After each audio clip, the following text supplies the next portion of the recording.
El Gobierno de la República de Panamá les da la más cordial bienvenida al lanzamiento de la Agenda Nacional de Tecnologías Avanzadas, Inteligencia Artificial, Semiconductores y Microelectrónica. Agradecemos su presencia en este encuentro que reúne a representantes del sector público, privado, académico y de la sociedad civil para impulsar el desarrollo tecnológico y la competitividad de Panamá. Les invitamos a tomar asiento. Mantenga sus dispositivos móviles en modo silencioso. Por respeto a los oradores, les solicitamos guardar silencio durante las presentaciones. Gracias. The government of the Republic of Panama warmly welcomes you to the launch of the National Advanced Technologies Agenda, Artificial Intelligence, Semiconductors, and Microelectronics. We appreciate your presence at this gathering that brings together representatives from the public, private, academic sectors, and civil society to boost technological development and Panama's competitiveness. We invite you to take a seat. Kindly ensure that all mobile devices are set to silent mode. Out of respect for the speakers, we ask that you keep quiet during the presentations. Thanks. Damas y caballeros, muy buenos días. Ladies and gentlemen, good morning. We're going to ask you to please have a seat. We're about to initiate our program.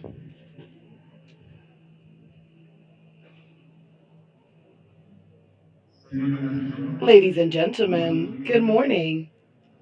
We will start our agenda and we're going to ask you to please have a seat.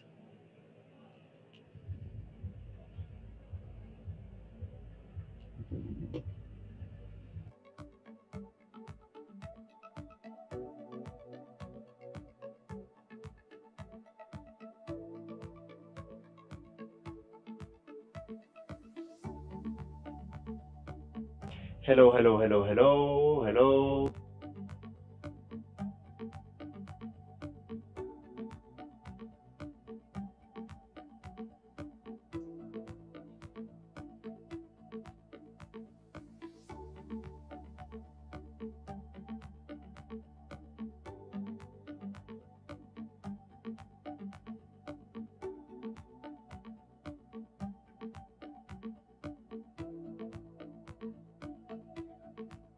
Aquí, ¿verdad? Sí. Ajá. Inglés, inglés, inglés, inglés. Estamos bien, Probando estamos el bien. canal de inglés. Estamos bien, estamos bien. Sí, sí, estamos bien.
El Gobierno de la República de Panamá les da la más...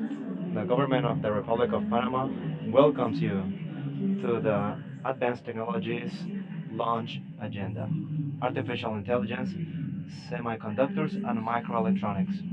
We thank you for your presence in this meeting, private sector, public sector, academia, and civil society, to drive technological development in Panama.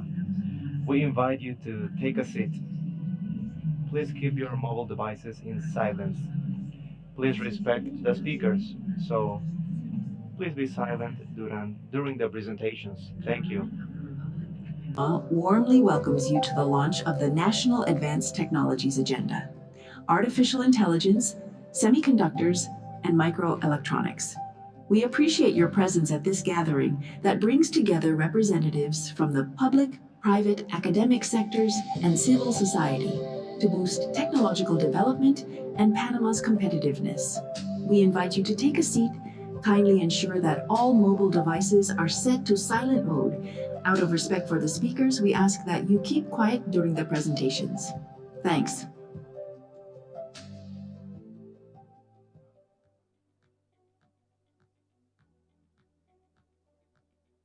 Muy buenos días, damas y caballeros.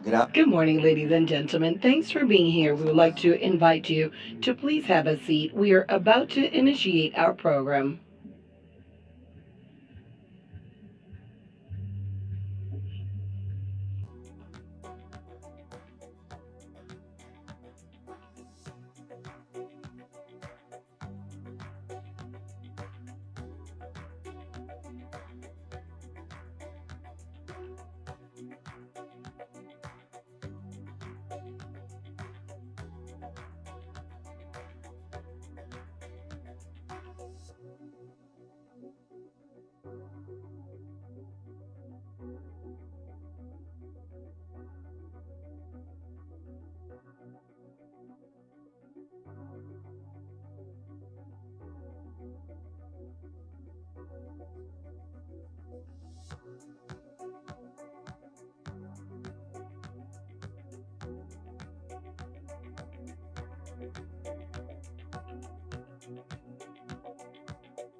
Muy buenos días, damas y caballeros. Good morning, ladies and gentlemen, and thank you for joining us.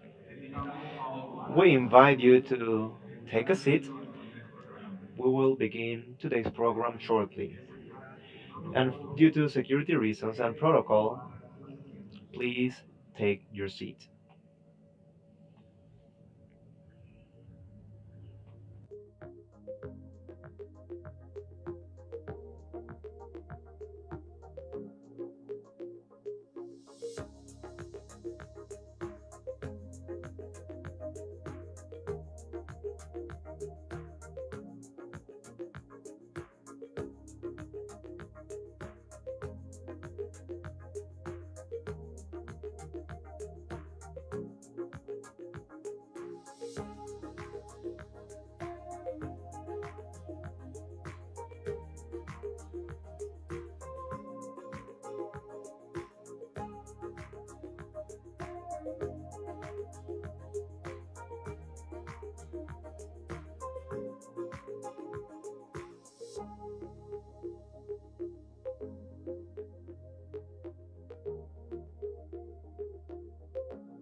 Hello, hello, hello, hello. Probando. Canal de inglés.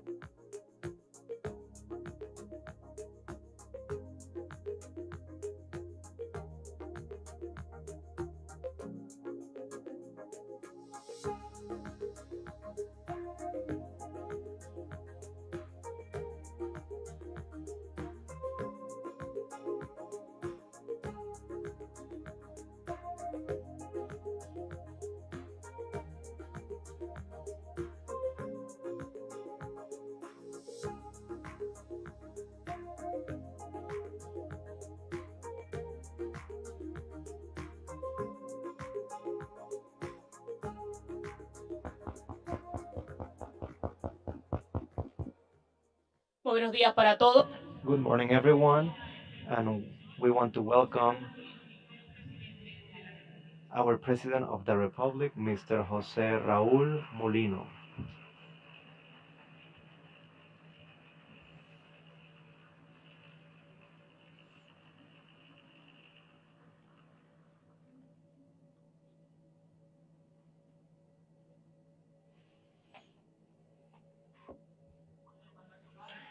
You can take your seats. Again, good morning, dear President Jose Raúl Molino, Your Excellence Juan Carlos Orillac, Minister of Presidency, Julio Molto, Ministry of Commerce and Industry, Ministers and Vice Ministers of State, Kevin Marino Cabrera, Ambassador of the United States in Panama, dear lawmakers, dear Eduardo Ortega Barria, General Secretariat of Senacit, members of the de Panamá. diplomat body of the Republic of Panama, and dear speakers of the official launch of Advanced Technologies National Agenda, members of the technology chain, media, and press, thank you for your coverage.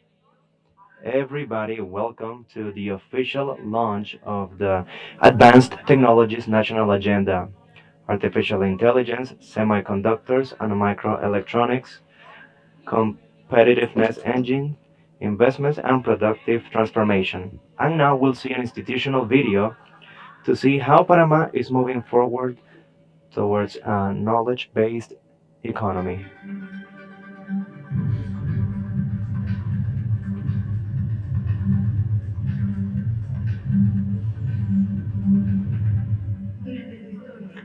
Throughout its history, Panama has served as a bridge for biodiversity, trade, logistics, and global investment, connecting the world. Today, the world is undergoing a new technological transformation. Artificial intelligence, semiconductors, and advanced technologies are redefining the global economy. The competitiveness of nations increasingly depends on the ability to generate knowledge, innovate, and develop technologies for progress. Panama is preparing to connect the future, working to strengthen the necessary capabilities to compete in the new economy. Human talent, infrastructure, computing capabilities, connectivity, reliable energy, and an expanding innovation system. The country already has a national artificial intelligence strategy focused on accelerating innovation, modernizing strategic sectors, and promoting responsible adoption in the industry, government, and society. Work will be done with a vision based on a continuous cycle of learning, experimenting, collaborating, and sharing. At the same time, Panama has strategically decided to join one of the most important industries of the 21st century, the global microelectronics and semiconductor industry. This industry is currently the engine and brain of smart devices, cars, medical systems, data centers, and artificial intelligence. In the first phase, the country will prioritize the development of capabilities in assembly, testing, and packaging, semiconductor and printed circuit board design, laying the groundwork for advancing towards more complex manufacturing processes. These strategies are part of a national vision to accelerate country's productive transformation and evolve towards an economy based on knowledge, innovation, and added value. Panama offers attractive advantages for new industries, thereby strengthening its competitiveness and creating opportunities for future generations. Panama already connects the world. Now, it is building the new technological capabilities that will define its future.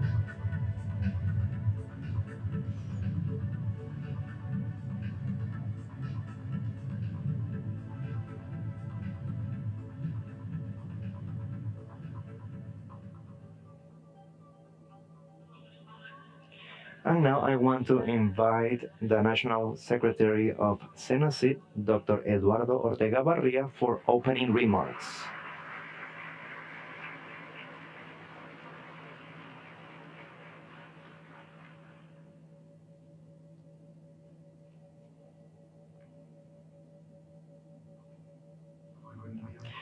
Good morning, everyone. And I am nervous. Indeed, I'm very nervous. I'm very happy to be here. Yesterday, my hair was black. Today is white. Dear Mr. President of the Republic, Jose Raul Molino. Dear Ministers of State, dear members of the diplomat body, deans of our universities, researchers of the National Research System, representatives of private sector, academia, and civil society, dear international guests, Panamanians all, welcome and good morning. Today, Panama is introducing to the country and the world two public policy instruments with a lot of consequences for the next decades: the National Strategy for Artificial Intelligence and the National Strategy for Semiconductors and Microelectronics. For SENACID, this is an institutional milestone. For Panama, it's a declaration of purpose. Artificial intelligence and semiconductors are the two technologies that define the future. La primera está transformando The first one is transforming the way in which we produce, learn, protect our populations. The second constitutes the physical foundation that makes everything possible. Every data center and every device relies on a chip. The countries that develop capabilities in these technologies or that insert this intelligence in their value chain will participate in the definition of global economy of the 21st century. The countries that insert effectively in this revolution will be able to guarantee the well-being of their citizens. CENACYT's mission is to turn science, technology, and innovation in national transformation tools. The strategies we are introducing today are the most ambitious presentation of this mission, and both were built with national wideness. The Artificial Intelligence National Strategy was created in consultation with the government, private sector, academia, and civil society, with the support of the Georgia Tech Institute of Technology, under the leadership of Dr. Pascal and Timothy Brown. The National Strategy for Semiconductors and Microelectronics was developed with the highest level partners such as Arizona State University, which makes this a more tangible reality. A published strategy is a starting point. Transformation happens with the national work that now it's up to us. It's up to us to train talent in every province and in every region, because these technologies will be as Panamanians as the people who execute it. Throughout this meeting, we will know in detail both strategies, their pillars, and their first actions. I want to thank the President of the Republic for leading this meeting and for the support received from the national government. All ministries, universities, companies, and organizations that contributed to this process, and our international partners who put their trust in Panama. Science, technology, and innovation become transformation tools when one country decides to use them with purpose. Today we aspire to take a first step in a deeper transformation. We want to thank you for your presence, because you are the testimony that this country believes in the power of science, technology, and innovation to enhance the future of our country. Again, welcome and thank you.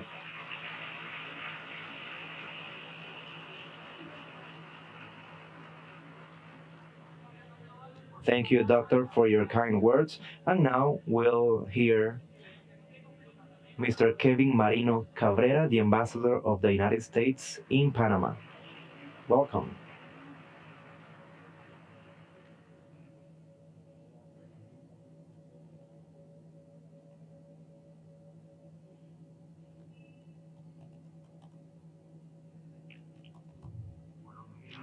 Good morning.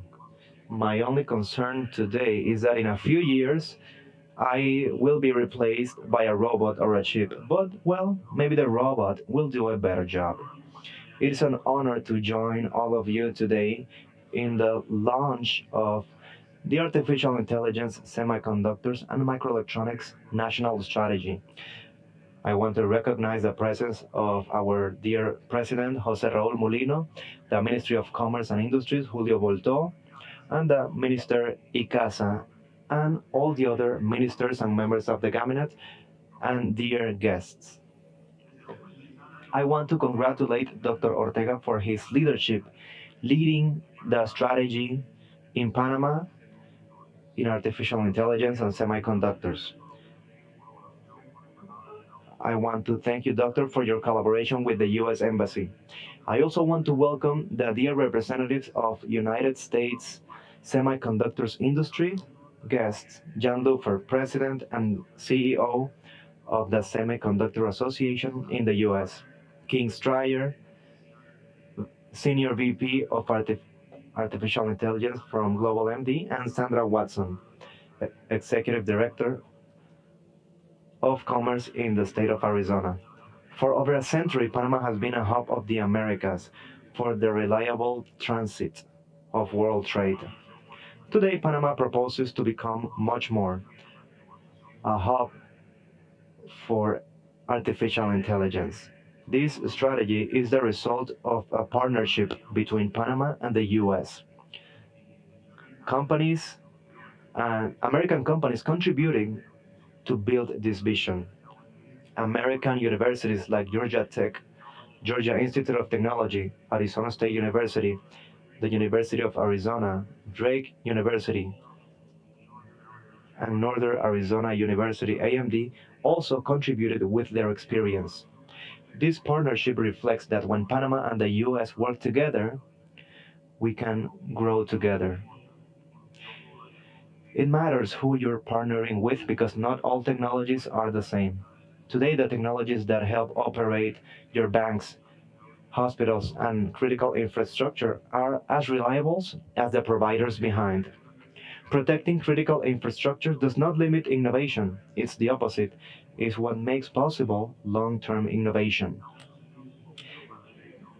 The US is happy to see Panama joining the Paxilic innovation. I also want to thank Minister Icaza and Minister Volto and Senacit for helping us make this possible.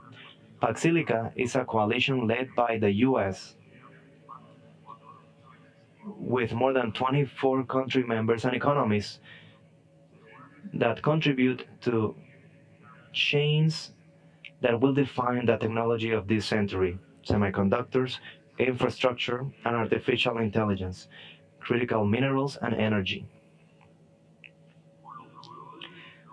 With the providers, standards, and safe networks that will bring the strategy from paper to practice and will play an important role in the country in the supply chain in the AI era. And this is only the beginning.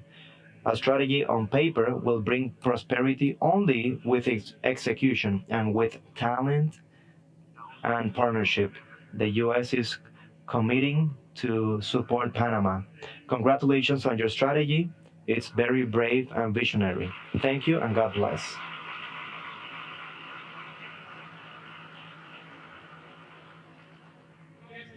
Thank you, dear Ambassador, for your kind message. And now we'll listen to Julio Huerto, Ministry of Commerce and Industries.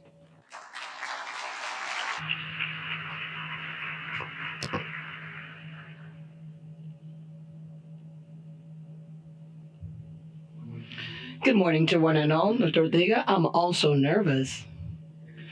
Excellency Jose Raul Mulino, President of the Republic of Panama, honorable ministers, vice ministers, and also diplomatic body, representative of private sector, academia, and international entities, Dr. Eduardo Ortega Barria, General Secretary of Senacid. Trade and world trade is evolving constantly. Each advancement, which is technological, redefines the way that we produce, innovate, and become competitive. AI, semiconductors, and advanced technology, without a doubt, are accelerating it and transforming it in a way that all companies are determining where to invest, where to develop their operations, and more so, where to be part of the value chain. Panama is already part of that transformation.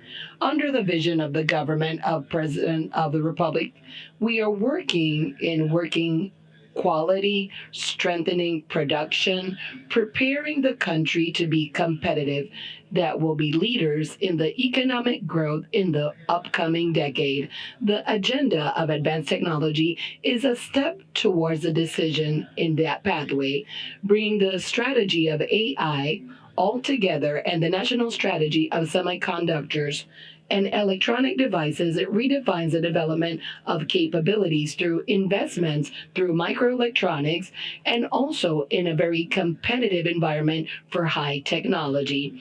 For the Ministry of Trade, this agenda is also a route map, our responsibility investing in concrete opportunities for the country, promoting Panama in a strategic market, strengthening our value chain, and also making conditions for more companies to establish themselves here as part of our operation. And we're already seeing these results. Alongside with Senacit, we're working on this strategy based on 4 pillars: developing human talent, strengthening the ecosystem of entrepreneurship, infrastructure, and judicial. The Commission of Innovation and Semiconductors and Microelectronics is working through its commissions and interinstitutional capacities for semiconductors and strengthening investigation and the strategic development. And Panama is part of the network. And we're working with a cooperation actively with the government of the United States and also in Mexico, Arizona, and Jalisco. And we have alliances with universities, with Arizona State University, Purdue, and with OECD, and more. Many Panamanians are working on specialized programs institute with doctorate and masters that will demand in these industries. We're also having a permanent dialogue with companies that are leaders and are here today in the sector of semiconductors, and we have promoted Panama in international scenarios, Semicon West, presenting the capabilities that our country has to be part of the design, assembly, packaging, and logistic specialized with our competitive advantage that makes it real and verifiable. As the ambassador stated, in Paxilica, we participated. This was done by the United States. Panama also participated with a strategic vision with the semiconductors. And with this and all the missions of entrepreneurship that have been developed in the markets have allowed us to present our competitive advantage of Panama before companies that are looking for reliable networks to expand this. So with this international focus, we're working on investment, technological investment, and also advanced manufacturing. Panama gets to the scenario with strengths that are well recognized, with a geographic positioning that is privileged. The Panama Canal, a logistic platform of world class connectivity by air and by ocean, with dollars by preferential access in imports and in the market with investment with the backing by special regimen and because multinational companies, EMA, and also Panama Pacifico. All this strengthens our capacity to bring industry that have more added value. And this has a great something that brings forth a lot, and also taking into account the free zone, looking also at the talents that we have in Panamanians, working on innovation, entrepreneurship, adapting to an economy that is evolving constantly and the different challenges. So from Panama, we're working on human capital, constantly training them, strengthening the joint work of academia, of companies with capabilities that will be demanded in these industries, that this transformation can translate into opportunities and better jobs for our people. From the Ministry of Trade, we will continue working on this vision as a country of the government of the president. We will continue promoting Panama as a destination for technological investment and accompanied by all the companies that are looking at our country, strengthening initiatives from the Ministry of Trade and Commerce to have more processes, consolidating a culture of service in public servers, and advancing in digitalization with the authority of innovation and automatization of our services. This agenda of advanced technologies consolidates a vision in the long term for more competitivity in our country, developing human talent, and also bringing and attracting investment that will bring more added value to our economy. All these advancements, we're going to see them with a clear path of capabilities, strengthening alliances, and also bring conditions that are demanded by the different industry. This path will allow us to bring more investment, strengthen our industry, opening more opportunity for the young people, and also having better jobs, quality jobs for Panamanians. This is the commitment for the ministry and also working in private sector, academia, scientific community, and other institutions of the state to make this vision that we have today shared with you in economical growth, an industry that is more competitive with more opportunities for Panamanians. Thank you.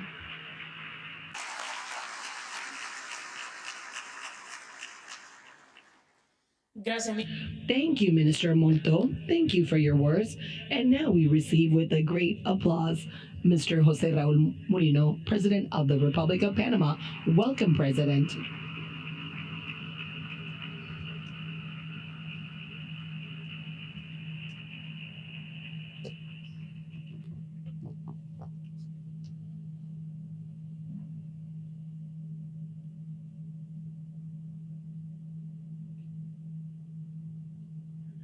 Good morning. Welcome to Panama.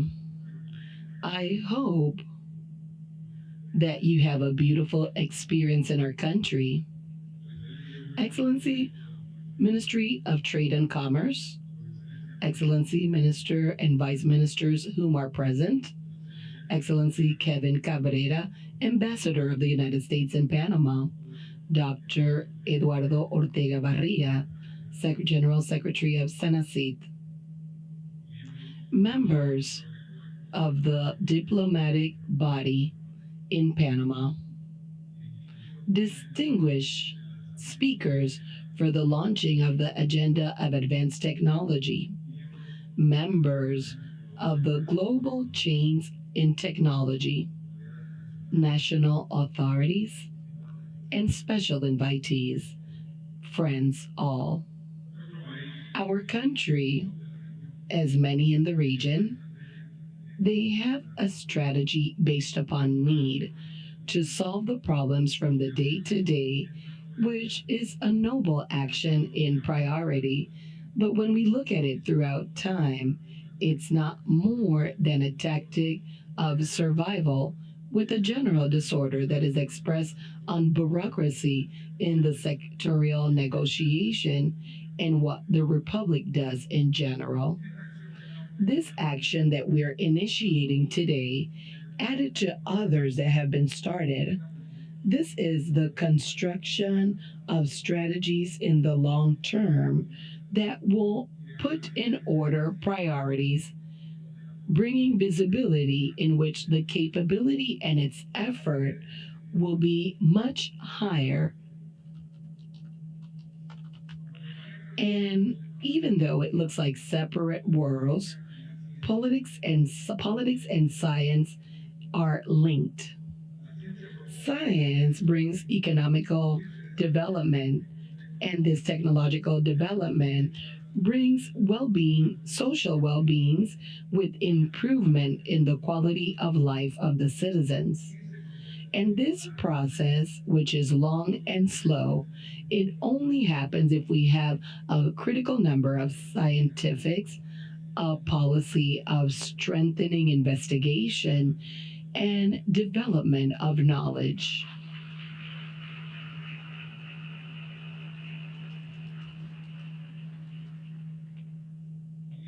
And this is what we're doing with concrete actions.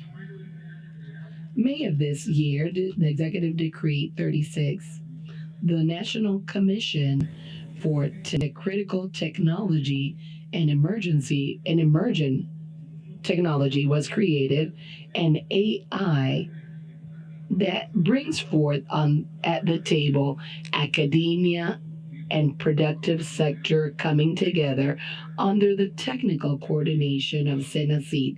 It's a vision of the state to build a better future for our country. Future that is already being built by Panamanian talents, small as the case Valentina Lopero Roman, whom is a student, 11 years old, who accomplished the second place in the international competition of mental arithmetics in Taipei, Taiwan.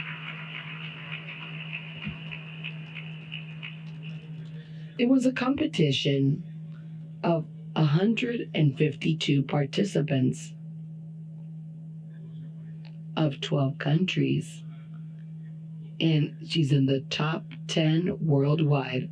Valentina, congratulations to her family, and I use her as an example today to show what they're starting to do, the younger ones, that they're being competitive in a world that is becoming much more difficult. But with training and education, it can be accomplished. To bring more brilliant minds, we must bring more opportunities. In this sense, we're offering 10,000 scholarships in Talent Up in Panama, working alongside with partners of Google and also the Inter-American Worldwide Bank and also the University Tecnológica of Panama to train in AI, data analysis, and also cloud and cybersecurity. These enrollments are done through Panama Conecta. It's a digital platform that has been developed by innovation in our government to facilitate the life of the Panamanians and also as a commitment towards transparency. Also, the AIG, Adolfo Fabrega, whom is in charge of this department, is working on a plan that will adopt AI to jump the quality that we're having in the care of the citizens and making a state that is more modern, that is not given the response that is required in the 21st century, an advantage of science extended with a methodology and a peculiar way of thinking of the reality. It's also something that Panama should be part of. A month ago, our country incorporated to PACSILIC. They already mentioned this. It's an alliance that United States is in charge to make sure that there's enough supplies of semiconductors and towards AI with advanced economies like Japan, Korea, UK, and the European Union and others. I want to thank the government of the United States for this. We're committed in participating as serious and reliable partners of this new economy to have new actions with a strategic association towards the future. A good news that is related with this, Drake University will open in Clayton data analytics align with the national strategy of AI, which we're launching today, to in Panama that we can have the talents towards this new economy that they can learn this. And we're going to work together that more universities of the United States and Europe can be part for the potential of the University Hub in Panama. In semiconductors and microelectronics, we have destined 105 million to the execution of this national strategy. We have a Center of Technology, Advanced Technologies in Semiconductors that's operating at the Technological University of Panama, and their Panamanian students are doing the master's. This is also sponsored by Senacid towards this industry in the country. With the launching of the National Strategy of AI and the National Strategy of Micro and Semiconductors, the state declares at the highest level that the technologies that are transforming the world will be part of the future of our nation.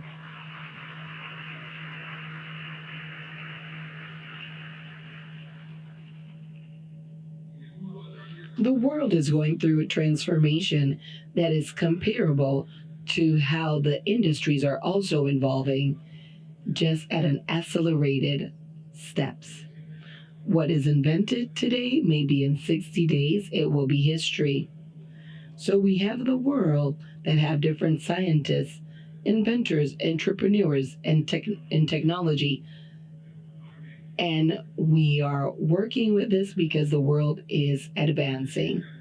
AI is already changing productivity in companies, the medical diagnosis, the way of teaching, and the way of learning, and the way that the states serve its citizens. It's through this. It's on the run. Semiconductors and all this that make a telephone work and a vessel have become a strategic resource that all the planet is seeking.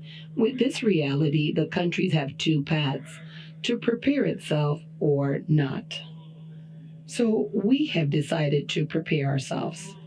not only with the actions that we have mentioned previously, but also with the digital infrastructure that is growing.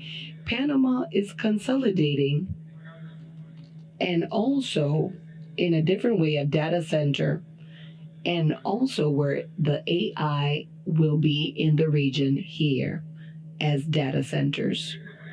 So I think that this country has accomplished that in the physical world with its canal.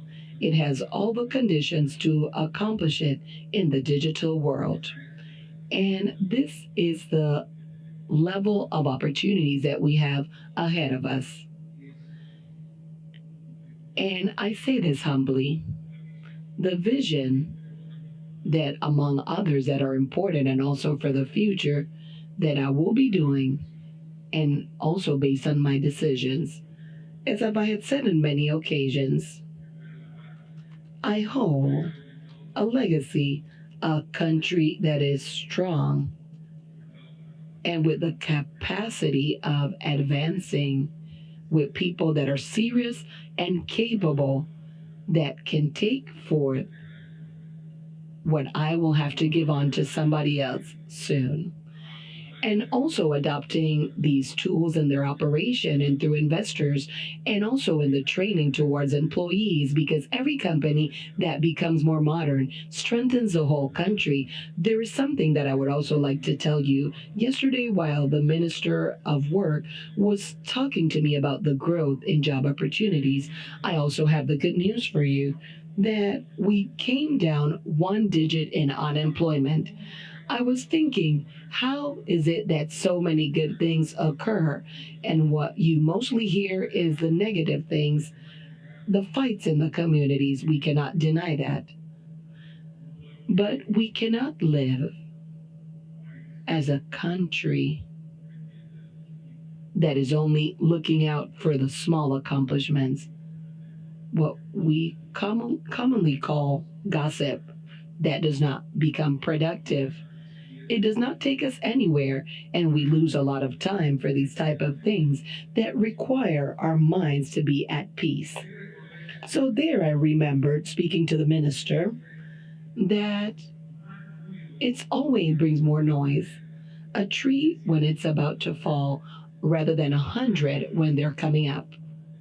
So I ask everyone, please let us feel that tree, that rebirth, and that it will be known in all the country that we can start bringing an agenda with positive things of renewed hope with a conviction that Panama is the future. So I convene the universities and teachers to train those that will have dominion of these new technologies all the way up from elementary to doctorate. Young people, prepare yourself and make use of every scholarship, each course, each program this national effort puts to your disposition.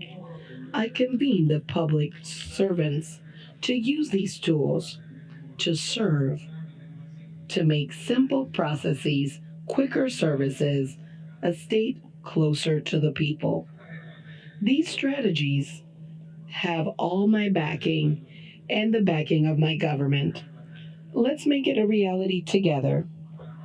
Panama in the 20s had an experience that was innovating. The administration of Dr. Belisario Porras, I think it was. They chose the best students. It was a number relatively small. And they went to study to the best universities, and they came back to the countries, and they were called the scholars of the Republic. And we have not done an exercise like this again. And now Senacit has started to have this of the 21st century scholars. And I want to congratulate you, Doctor, because preparing people is the only way to confront the challenges that we see day to day. God bless Panama. Thank you. And I thank you for being here in our country and thinking big and towards the future.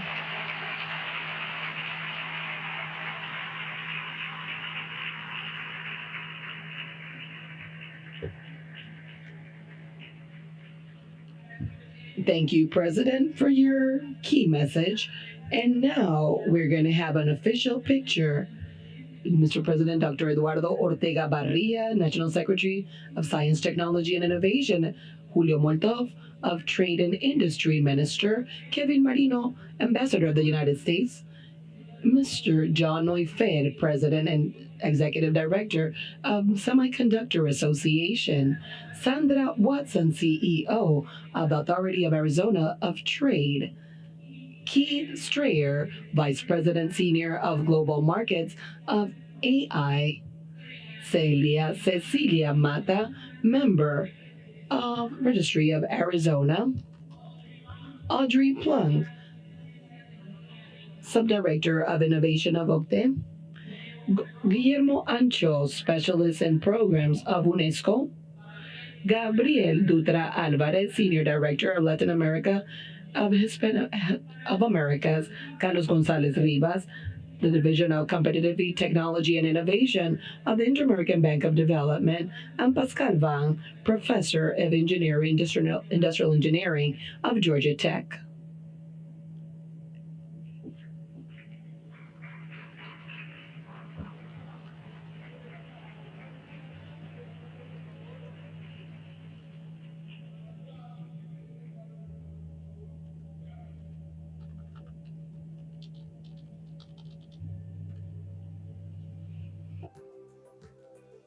Muchísimas gracias. Very well, I'd like to say thank you. At this, we finalized the first part of this forum.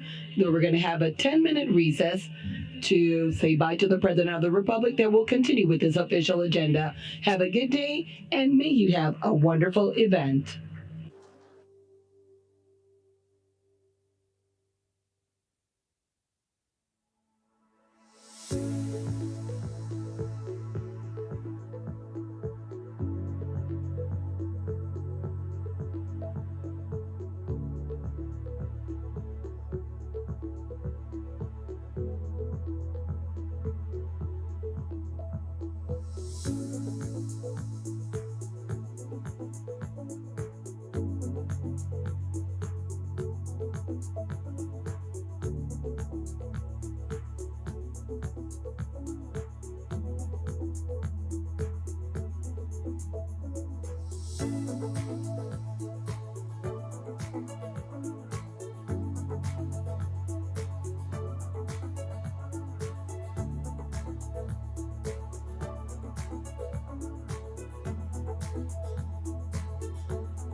Muy buenos días, damas y caballeros. Vamos a retomar nuestra agenda.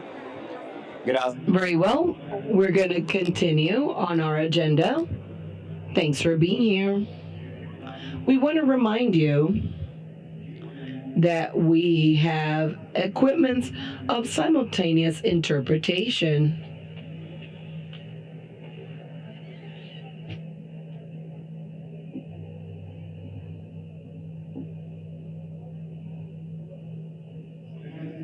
Ladies and gentlemen, we want to invite you to please have a seat. We will initiate our program.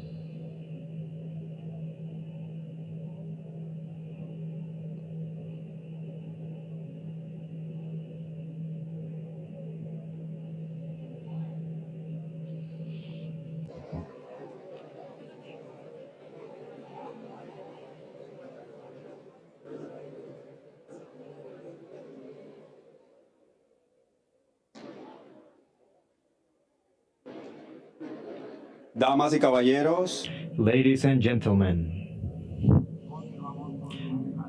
we shall now continue with today's program. Remember, we have translation available.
muy buenos días, damas y Good morning, ladies and gentlemen. we invite you to please take a seat. We will resume with today's program. And remember, we have interpretation available.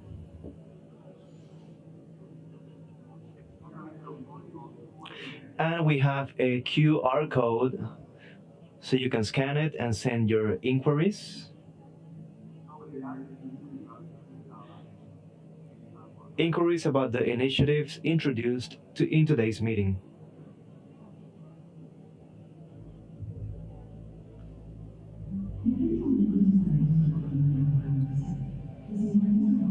Please take a seat. In a few moments, we'll resume today's meeting.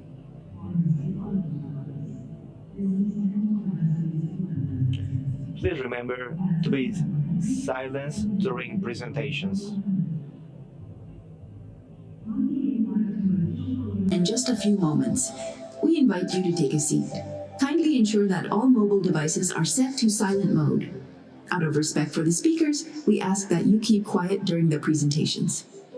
Thanks for joining us and being part of Panama's technological future.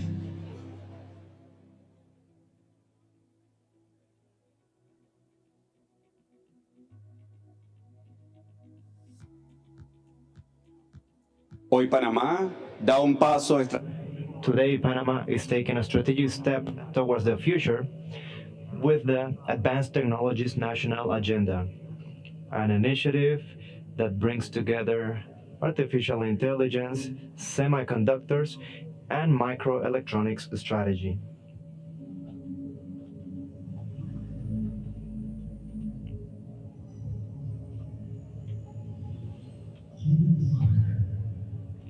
Keith Stryer, Senior VP of Global AI Markets in AMD, leading the expansion of the strategic vision of the company for AI, new ecosystem capabilities, and global strategic commitments with public and private sector. With more than 30 years of global leadership, including pioneer roles in EI and Chief Digital Officer in Deloitte. His intervention will connect the strategy of AI with infrastructure, talent, and competitiveness. Keith Stryer.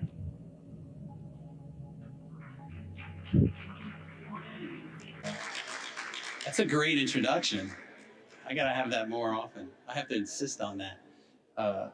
It's great to be here. Thank you. A real honor for President Molino and Minister Ortega and all the other ministers. Just honored to be here to celebrate this moment of the announcement of your strategies for AI and semiconductors and microchips. I am here on behalf of Dr. Lisa Su, our CEO, and our entire leadership team at AMD. So we're going to jump right into it because I only have about 10 minutes. You know, this is a complex topic, but sometimes it's helpful to make it simple.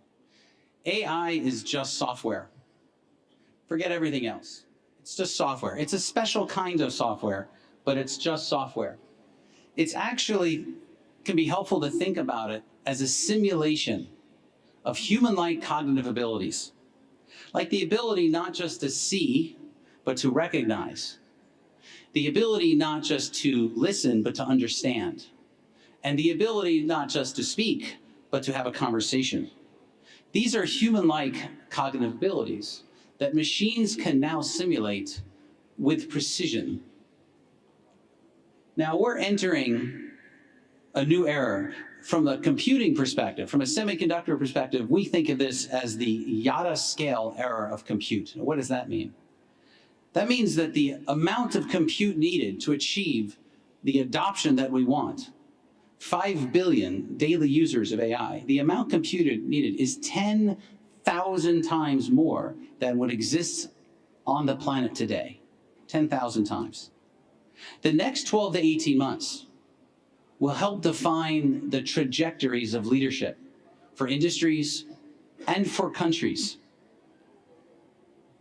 Nations that invest now in all of the aspects of their ecosystem, humans, infrastructure, policies, energy, compute, data centers, that make those investments, you will not just use AI, but you will have the opportunity to shape it and to participate and benefit.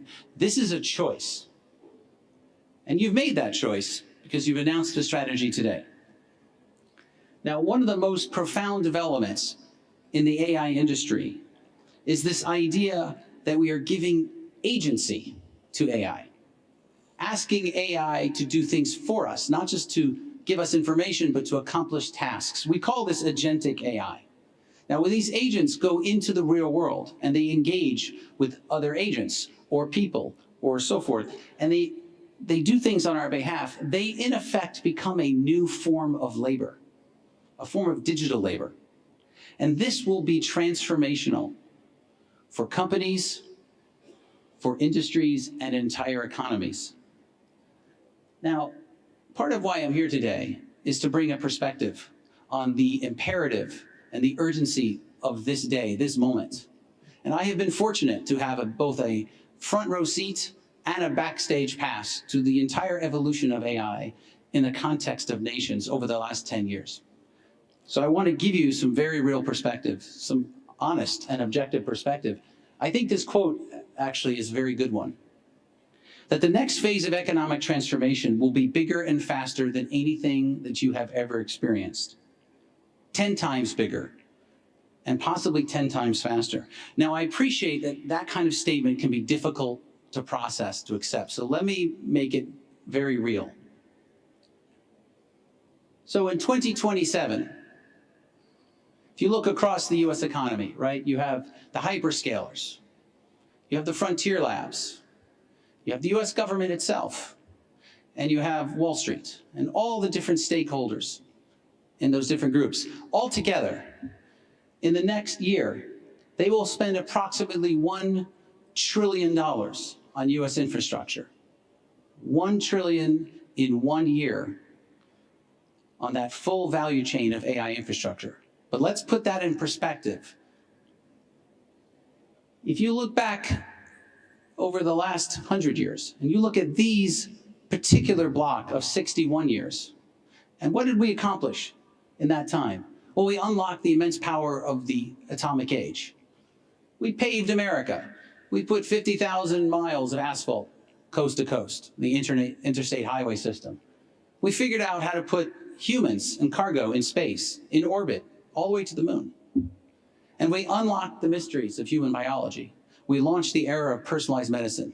This is what we accomplished, as an example, in 61 years. If you were to add up what we spent on those 4 iconic initiatives, it's equal to what we will spend in the next 12 months. Again, 10 times bigger, 10 times faster than anything that we've experienced in human history. Now, because of that, AI is now a matter of sovereignty. That's what that means. When you hear the term sovereign AI, that's what that means. That AI is now so foundational to economic growth, not just to the idea of economic growth, but to jobs and to the resiliency of an economy. It's foundational to national security. It's foundational to protecting national interests, to defense, to protecting your borders, to all the above. And it is foundational to competitiveness. The very idea of national competitiveness, how students will compete for admissions in colleges and then their first job. How schools will compete for students, professors, and grants. How companies will compete for customers and market share. How countries will compete for influence and control. In fact, I would argue that AI redefines the entire nature of competition. It is determinative that without the adoption of AI deeply into new systems, new processes, the ways of our life, the ways of our governance, without that, then the very nature of competition, your ability to sustain competitiveness, will be very difficult. New categories of productivity and performance will be introduced. Humans plus machines will accomplish 10 times, 1,000 times more than humans can accomplish alone. And this has already been more than proven. One of the other interesting narratives, though, is that AI levels the playing field in unexpected ways. And I have to unpack this just a little bit. So if you look at the world today, if you look at all of the history of large-scale computing and AI, which is about 50 years, actually, and you look at it today, it's not evenly distributed. In fact, we talk about AI is going to create this dividend of trillions of dollars in economic value. And this is true. But that value will not be evenly distributed. And it isn't yet, but it can be. So today, 100% of all the world's most powerful supercomputers sit in 34 countries. Roughly 20% of the world, right? So 80% of the world, including Panama, does not have a computer large enough to train a large-scale model and to compete effectively on the world stage in AI, which means that 80% of the world will be a net importer of AI from other countries, just like energy and other things. But that's the past. That's not the future. What used to take decades can now be done in years. What used to take years can now be done in months. What used to cost billions now costs millions. And so within reach of every country is the opportunity to create domestic capabilities, to build domestic infrastructure, and to compete effectively. And we will see, and you're already seeing countries with only 1 million, 2 million, 4 million residents, citizens, small countries historically, but way overshooting, punching above their weight. And I believe over the next 10, 20 years, and probably my friends at the OECD would agree, that the economics of competition and the rise of GDP and the pace of growth will change dramatically based on countries, particularly small countries, that lean into this new technology. So where does that leave us? You know, in 1901 was the first year that the Nobel Prize was awarded, 125 years ago. In that time, 1,000 people or so, maybe a little more than 1,000, have received a Nobel Prize. According to estimates, 500 of them are still living. There's still 500 people walking around with Nobel Prizes today. Imagine if all of them lived in Panama. 500 Nobel Prize winners, geniuses, living here, focused on inventing and building and growing your economy. Now imagine 5,000 Nobel Prize winners, or 5 million, or according to Dario, 50 million Nobel Prize winners. I think you understand where that goes, right? When you can simulate human cognition, then you can scale it. And if you can scale it, then your only limitation is essentially energy and leadership. So small countries with leadership and vision, like you see here today, can scale millions of Nobel Prize geniuses within your data centers with an unforeseen impact on the nature of growth and prosperity. That's what's at our doorstep. So this is Panama's moment, Panama's AI moment. And 3 things that you've done well and are starting to do. Number 1, you formed global AI alliances, like partnering with the US on Pax Silica, working with trusted partners to build shared innovation. Sovereign AI is a very important part of the future, but it does not mean you need to build everything here in Panama, right? That's very, very important. Number 2, you launch your strategy. That was a multi-year, multi-stakeholder effort, and it's a very exciting moment for the country. And it's a very important one, because if you don't have a strategy, you have nothing to execute. So that's very important. And ultimately, you do need to build local infrastructure. Local infrastructure is a full value chain. There's energy, there's the special data centers that take that energy, and there's the special computers inside those data centers. All together, that infrastructure has to exist within your borders to some degree, not entirely. It's okay to tap into the global infrastructure. It's okay to be part of the global ecosystem, but you want to balance that with local infrastructure that enables you to build sovereignty, control over your future. It's very important for the resiliency, not just of Panama, but the Panama Canal and everything that's important within this country. You need some local infrastructure combined with your strategy, benefiting from your global partnerships. This is the recipe for success. This is what the future looks like. And it's very exciting to see this unfolding in real time. It's very honorable to be a part of it. And so to wrap it up, because I think I'm out of time, I want to thank you on behalf of AMD to allow us to be part of this conversation, to be part of the journey. We look forward to working with our friends and colleagues here and in the US and other countries to see this strategy come to life. Thank you again.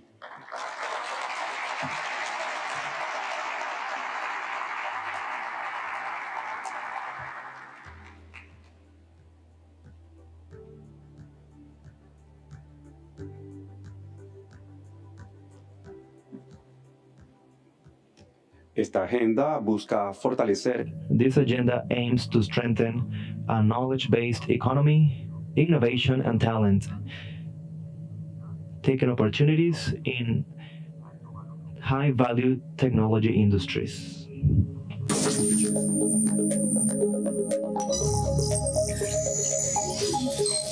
John Neuffer, Presidente y Chief Executive Officer de CEO of the Semiconductor Industry Association, organization that represents the chips industry for over 5 decades. Since 2015, he has led the public incidency agenda of the SIA in Washington and in international capitals to promote growth and innovation in design, manufacturing, and semiconductors research. His trajectory combines technology, public policy, and international trade. John Neuffer.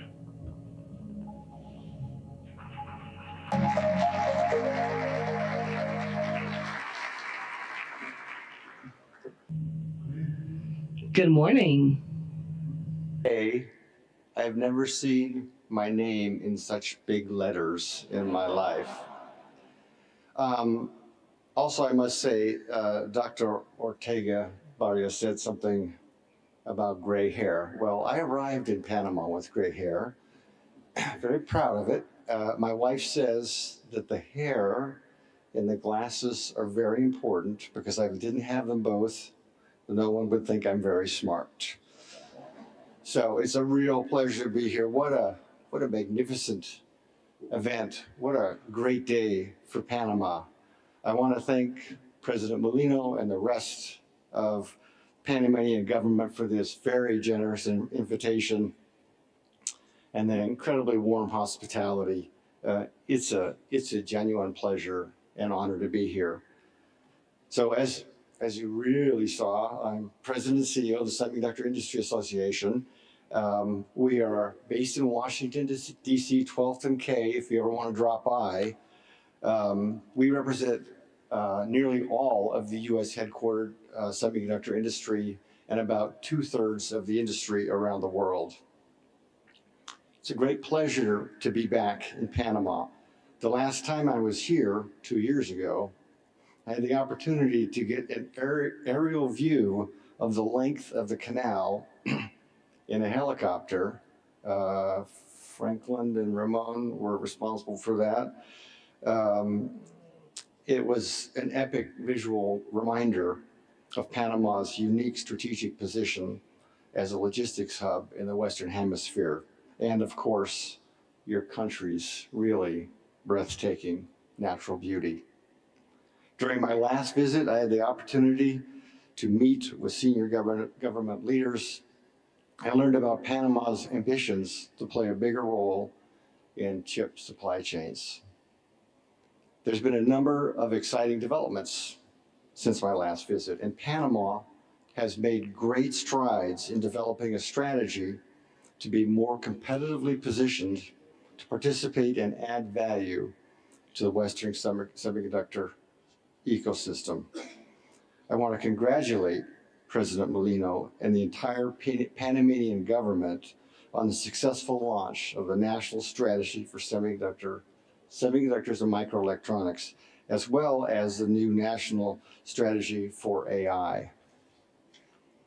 I've read through the Semiconductor Strategy.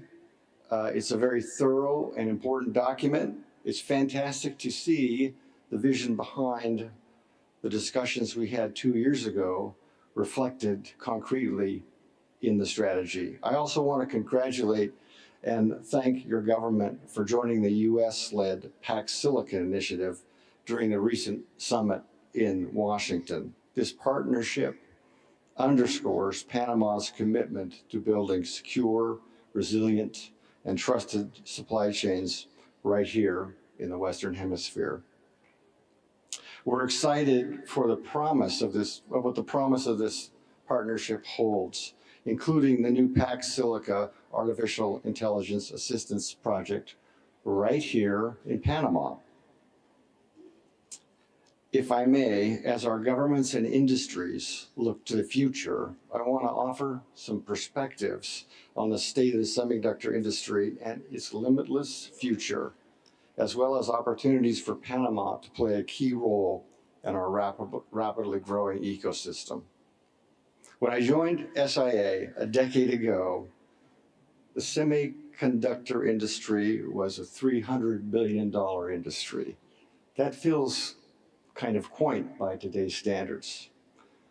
Then, only a few years ago, I was standing in front of an audience much like this, sharing exciting forecasts that the industry was on track to be a $1 trillion industry by 2030. SIA recently released our industry semiconductor sales figures for the first 2 quarters of this year.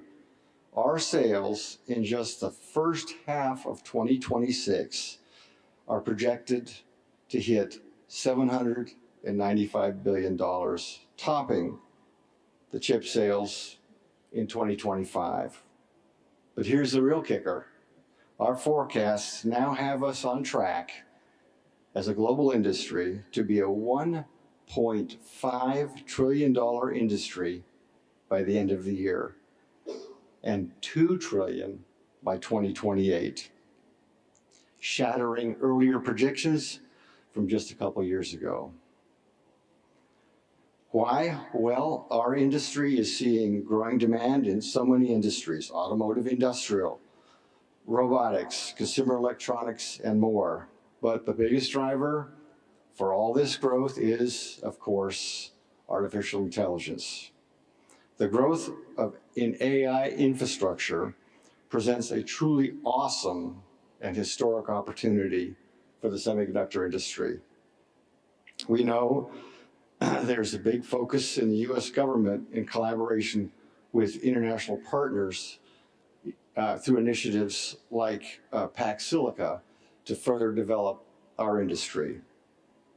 As everyone in this room knows, and as Panama's national strategy for semiconductors makes clear, semiconductors serve as the base hardware underlying everything AI. SIA released a report just last month showing just how much chip content there is in a single AI server. If you didn't know, it's 4,500 different chips.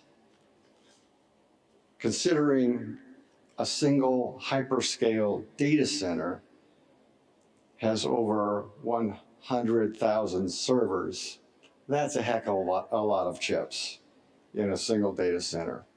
Analysts estimate we'll see around $4 trillion in total CapEx investments in AI infrastructure in 2028. That may be an underestimation. This all translates to a lot more chips for our companies and growth opportunities across the entire ecosystem, including in Panama. To meet this growing demand for AI and other sectors, the semiconductor industry is seeing historic growth in new investments. Just in the past few years, companies in our sector have announced 160 projects in the United States, totaling over $750 billion in private investment. All this new manufacturing activity in the U.S. means our industry's demand for raw materials, gases, chemicals, critical minerals, and equipment is also rising at a breathtaking pace. This also creates important opportunities for trusted supply chain partners like Panama. Few industries have a supply chain and ecosystem as complex and globally intertwined. Even as we're working to build new front-end manufacturing capacity and advanced packaging in the US, there is a recognition semiconductor supply chains are and will always be global. The new fabs and packaging facilities in the US will need reliable access to raw materials, printed circuit boards, so-called PCB manufacturing, and talent, among other things. These are exactly the segments highlighted in the near-term priorities embedded in Panama's national semiconductor strategy. That's why SIA also welcomes policy initiatives like the US State Department's flagship Pax Silica platform. Pax Silica recognizes the US semiconductor and technology ecosystem is strengthened by our network of trusted partners. Panama obviously has a strong competitive advantage when it comes to logistics, with all the more importance given the supply chain disruptions of our industry and the global economy that we've seen in the last few months. With the right capabilities and partnership, I'm confident Panama will carve out an important link in our supply chains. After all, where there's a will, there's a way, and Panama is proving that point with its national chip strategy and the very high level, the highest level of political attention to this matter. I know the government of Panama has been working closely with the OECD on the semiconductor ecosystem assessment, Audrey Plunk, and I look forward to hearing from Audrey on the results of all that work later this morning. You know, every time I visit Panama, I'm amazed by its open and growing economy, by the unique nature of its geography as a bridge between continents, and the incredible talent of its people. It's exactly these features that will help attract investment and activity in the semiconductor supply chain. It is things like Panama's highly educated Spanish and English-speaking workforce and your commitment to educational partnerships that can cultivate semiconductor-specific talent in this country. It's the rule of law and openness of Panama's financial system, backed by a stable currency and connections with the US markets. Government leaders often ask what they want, what they can do to build a domestic semiconductor industry and attract investment. I get this all over the world. And Panama has already taken a crucial step, developing a strategic roadmap targeting the right segments of our industry. Panama's roadmap is focused on all the right things, investing in human capital and developing the engineering and technical talent our industry needs, putting in place appropriate tax and business incentives, protecting intellectual property, which is the lifeblood, the backbone of our industry, building strategic international partnerships, and maintaining open trade policy, and so on. The important thing is that Panama recognizes the crucial role these factors play in attracting investment in our industry. A stable, predictable policy environment is the open for business sign hanging in Panama's window to assure semiconductor companies can provide the value and the right investments in our supply chains. And you've done a really great job with the national strategy. As Panama looks forward, I highly encourage the government to continue to maintain an open dialogue with our industry. When I come back to Panama in the future, I'm confident you will have made much progress towards the many opportunities to be a trusted supply chain partner in our ecosystem. And there's no shortage of opportunities. The future of our industry is literally limitless.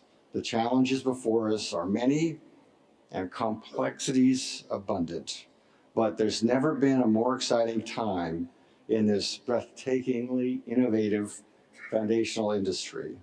Congratulations to the government of Panama on the launch of your national strategies for semiconductors, microelectronics, and AI.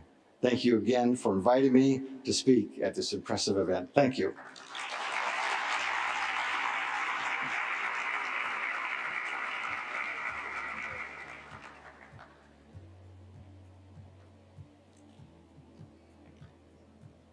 La Estrategia Nacional de Semiconductores.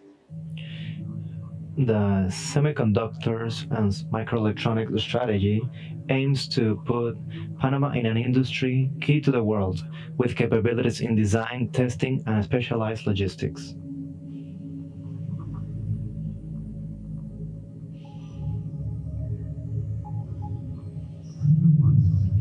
Sandra Watson, President and CEO of Arizona Commerce Authority, leader in financial development with over 30 years of experience in innovation, entrepreneurship, financial policy, and workforce development. Under her leadership, her teams have worked with over 1,300 companies that have committed more than 298,000 quality jobs and more than $169 billion in capital investment. Sandra Watson.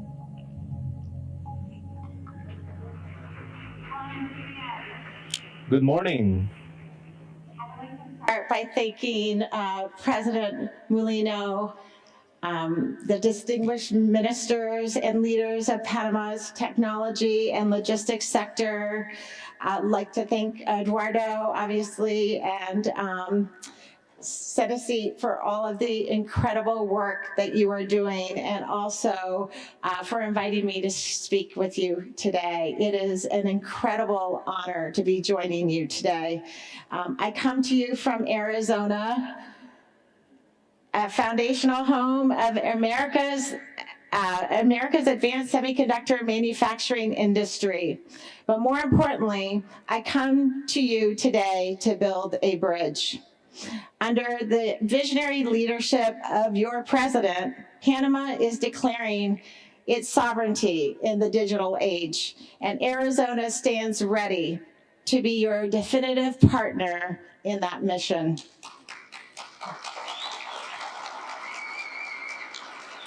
Thank you. Arizona has built a world-class industrial engine with the most advanced chips on Earth. Arizona boasts more than 70 years of semiconductor excellence. It all began with Motorola, developing some of the world's first transistors, starting in Phoenix in 1949. In 1976, we welcomed ASM. Intel made its first investment in Arizona in 1979. Amkor, 1984. Microchip, 1987. And today, we have more than 215 semiconductor companies and growing. In fact, national publications have ranked Arizona the #1 state for semiconductors. And we've taken this leadership position very, very seriously, and we continue to build on that for the future. Since 2020, Arizona has won more than 75 semiconductor projects. Those expansions account for more than $314 billion in capital investment, the most of any state. They also represent more than 27,000 new direct industry jobs. That doesn't include the tens of thousands of construction jobs that are being created as well. Taken together, these announcements demonstrate that Arizona is the epicenter of the America's semiconductor resurgence across the value chain. And you can see that by this slide, how diverse Arizona's semiconductor ecosystem truly is. Arizona has been able to attract record number of globally recognized companies. Today, our state boasts an ecosystem that spans leading edge manufacturing, advanced packaging, R&D, material suppliers, equipment, workforce development, and more. In short, we have it all. As I'm sure you have already heard, earlier this month, TSMC announced another $100 billion investment in Arizona. That investment brings its total investment in the state of Arizona to $265 billion. Altogether, TSMC has announced plans to build 12 Arizona fabs, 2 advanced packaging facilities, and a major R&D center for the state. TSMC's investment in Arizona is transformational for our economy, and it truly solidifies our position as a leading hub for the semiconductors in the Western Hemisphere. But it's not just TSMC. Arizona is home to America's top 2 advanced fabs in the country, and next year we'll grow that to 3. In October, Intel unveiled its Panther Lake architecture, the first product built on its advanced 18A node. This milestone coincides with the production ramping up at Fab 52, Intel's newest fab plant in Chandler, Arizona, and is one of Intel's 5 existing fabs in our state. This, of course, is part of Intel's recent $32 billion investment in our state. Additionally, Arizona is rapidly growing and becoming a U.S. hub for advanced packaging, driven by billions of dollars of investment from industry leaders like Intel, TSMC, Amkor, and more. Amkor, which is headquartered in Arizona, is building the first high-volume advanced packaging OSAT facility in the United States, a $7 billion campus in Peoria that will serve customers like Apple and NVIDIA and create more than 3,000 jobs. In fact, just last week, Amkor announced a new $1.5 billion partnership with NVIDIA that will support Amkor's planned expansion in our state. Arizona's recent success has not been by accident. It is the result of a strategic, intentional growth across targeted pillars. Similar to what you announced today is establishing a national strategy. In Arizona, we established a strategy. In anticipation of the CHIPS Act, in September of 2021, Arizona convened more than 80 semiconductor stakeholders from across the country to develop an industry-led blueprint to enhance U.S. semiconductors' competitiveness. The effort became known as the National Semiconductor Economic Roadmap, NSER.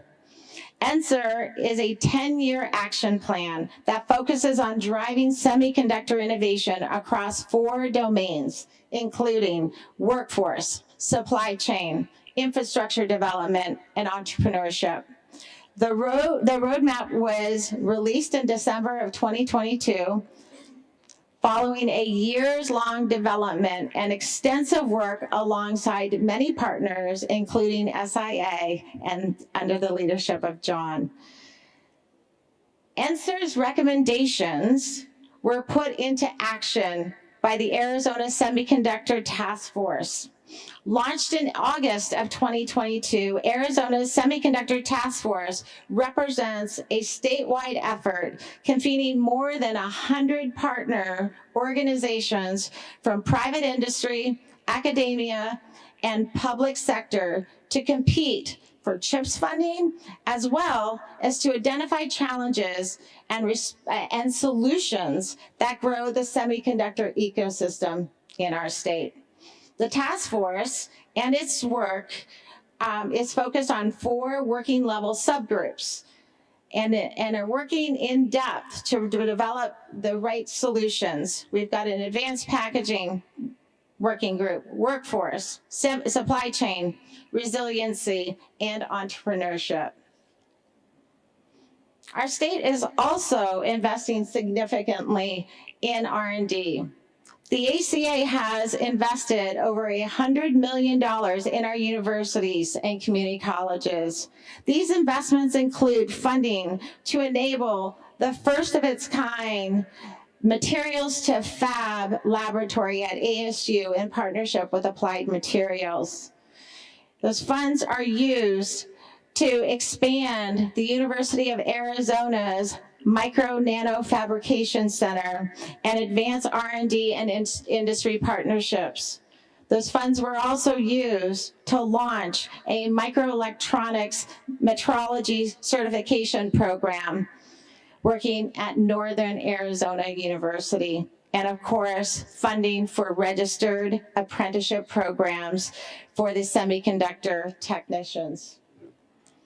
Arizona has a rapidly growing workforce, and it's bolstered by our world-class universities, our research universities, and community colleges. Consider that in 2011, engineering enrollment in Arizona public universities has grown more than 230% to over 43,000 students currently enrolled in engineering. For further context, 10 years ago, Arizona had roughly 16,000 students enrolled in engineering programs. In just a decade, we have more than doubled the amount of engineering students across Arizona's universities. In addition, the state's community college systems offering include one of the nation's largest community college systems and robust industry-specific talent training programs.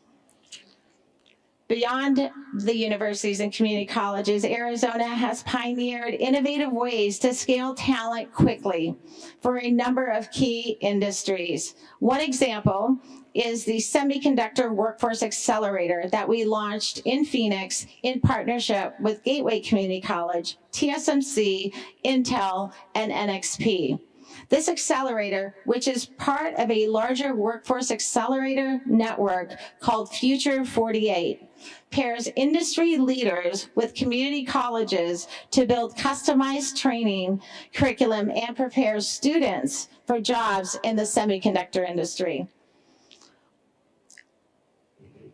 So we stand at a historic crossroads. The global economy no longer moves just on physical concrete and ocean shipping lanes. Today, it moves on silicon. It moves on algorithms. And the nations that control the intersection of digital trust will shape the next century of global trade. And together, we will build what we call the Silicon Highway. Through initiatives like the Pax Silica, under the leadership of the Department of Commerce, we are looking ahead to ensure the Pan America region is poised to lead in this AI era. Arizona is eager to deepen our engagements with Panama and partners across North, Central, and South America. Strengthening regional technology supply chains, expanding collaboration, and building shared opportunities across the hemisphere. I would just like to again say thank you to all of you for allowing me to speak. It has truly been a pleasure and an honor, and we look forward to working more closely with you. Thank you.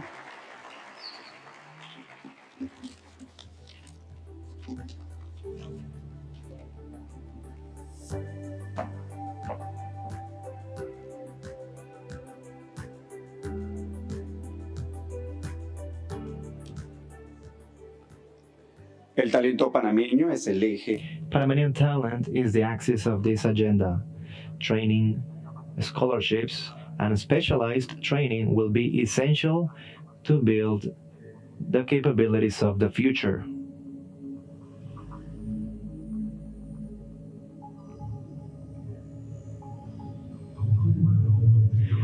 Dr. Eduardo Ortega Barria, pediatrician infectologist and Panamanian research with an international trajectory.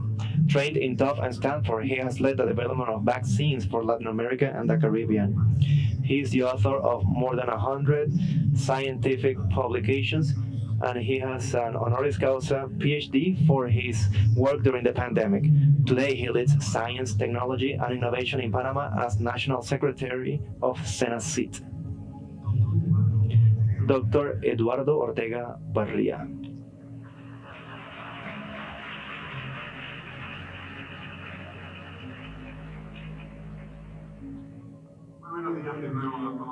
Good morning again, everyone. Oh my, you surprised me. John, Sandra, Keith, and all special guests, thank you for joining us. I have a special recognition thanks to Georgia Tech for helping us develop this strategy. Today we're opening a calling for a study in our scholarship program that will be open for the next month. I think yesterday the National University received some of these interested students who want to study abroad.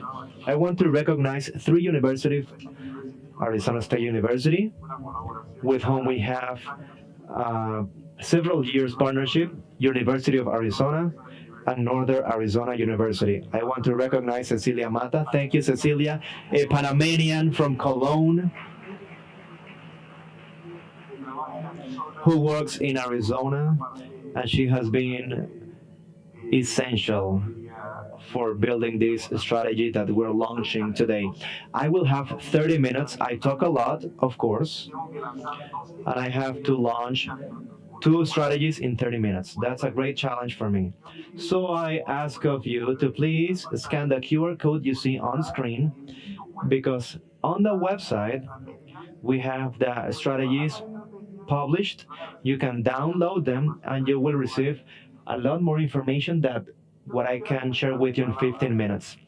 I would like to begin my words with the audience. I want to convince you that this is not a technological conversation.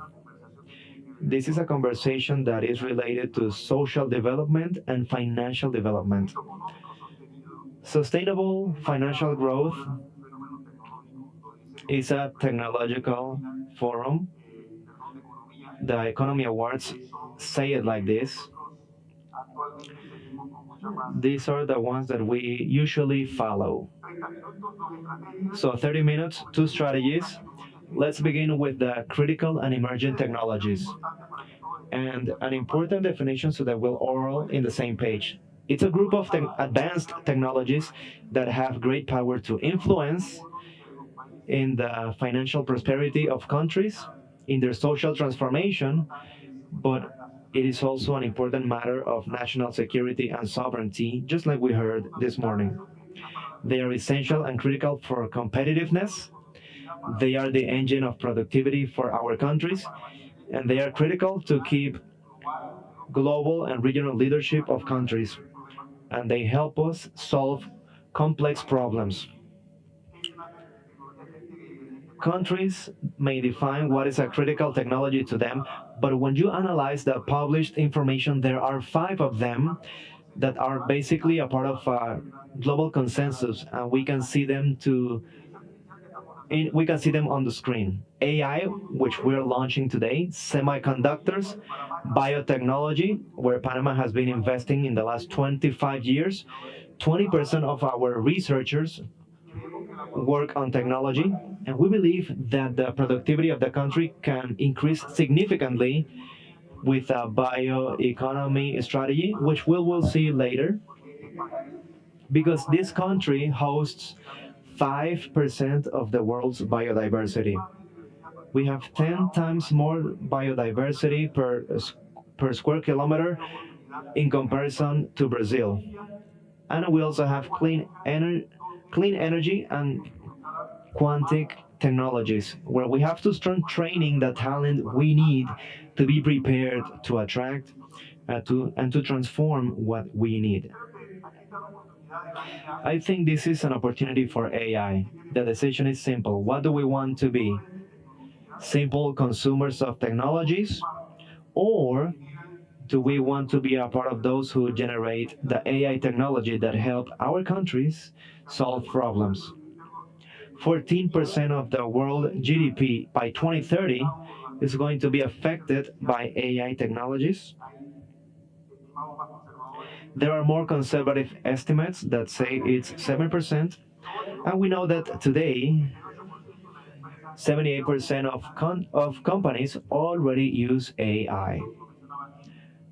Actually, Keith said this: generative AI achieved 58% of the world population in 3 years. This was faster than the adoption of computers and faster than the adoption of internet. But what does it mean for Panama? The estimated financial impact of AI. This is a study from the World Bank. They estimate that this can affect our country annually between $2 and $3 billion. This means between 2 and 3% of the GDP of Panama if we adopt fast AI in the different strategic sectors of the country. For the region is much bigger, and in the lower side of the slide we see the traditional areas where Panama stands out, but it's critical that these technologies must help us diversify the financial matrix of the country and bring more activities with added value. What does Panama win? Jobs, productivity, investment, and of course, exports. And this is critical. Panama does not start from scratch. We have important assets, an important number of optic fiber underwater. We are a politically stable country, even though we like to make some noise, but we're also a dollarized country. We're in the same time zone as the United States of America, and they are making a great investment in AI and microelectronics. Our strategy turns all of these assets in opportunities for our country. The cost of not doing anything, because we always talk about what we need to do, but what happens if we don't do anything? Well, the World Bank has estimated that approximately 36 to 43% of jobs in Latin America are at risk of being automated or at risk of disappearing. That's why it's important that the workforce has to be retrained and educated, and we have to invest not only in professional careers but also in technical careers. Obviously, we talk about AI sovereignty, and this is important. The reliability of Latin America. Only 1.3% of the world AI investment comes to our region. If this continues and we don't take action, the country's dependency will lose competitiveness if we don't embrace these technologies. The investment will be captured by other countries. And we have a window of opportunity. The countries that are going to invest have to make the decision today. The industries that are making the decision of diversifying are making the decision right now. That's why we cannot stay behind. Therefore, we need an AI strategy, a strategic alliance, and this is critical to us. We did this with the Georgia Tech University. Thank you, Pascal. Thank you, Tim Brown, also for helping us lead in an interdisciplinary and intersectorial way this strategy for our countries. Georgia Tech is leader in the US. It was considered in 2025 as one of the top 3 universities in AI.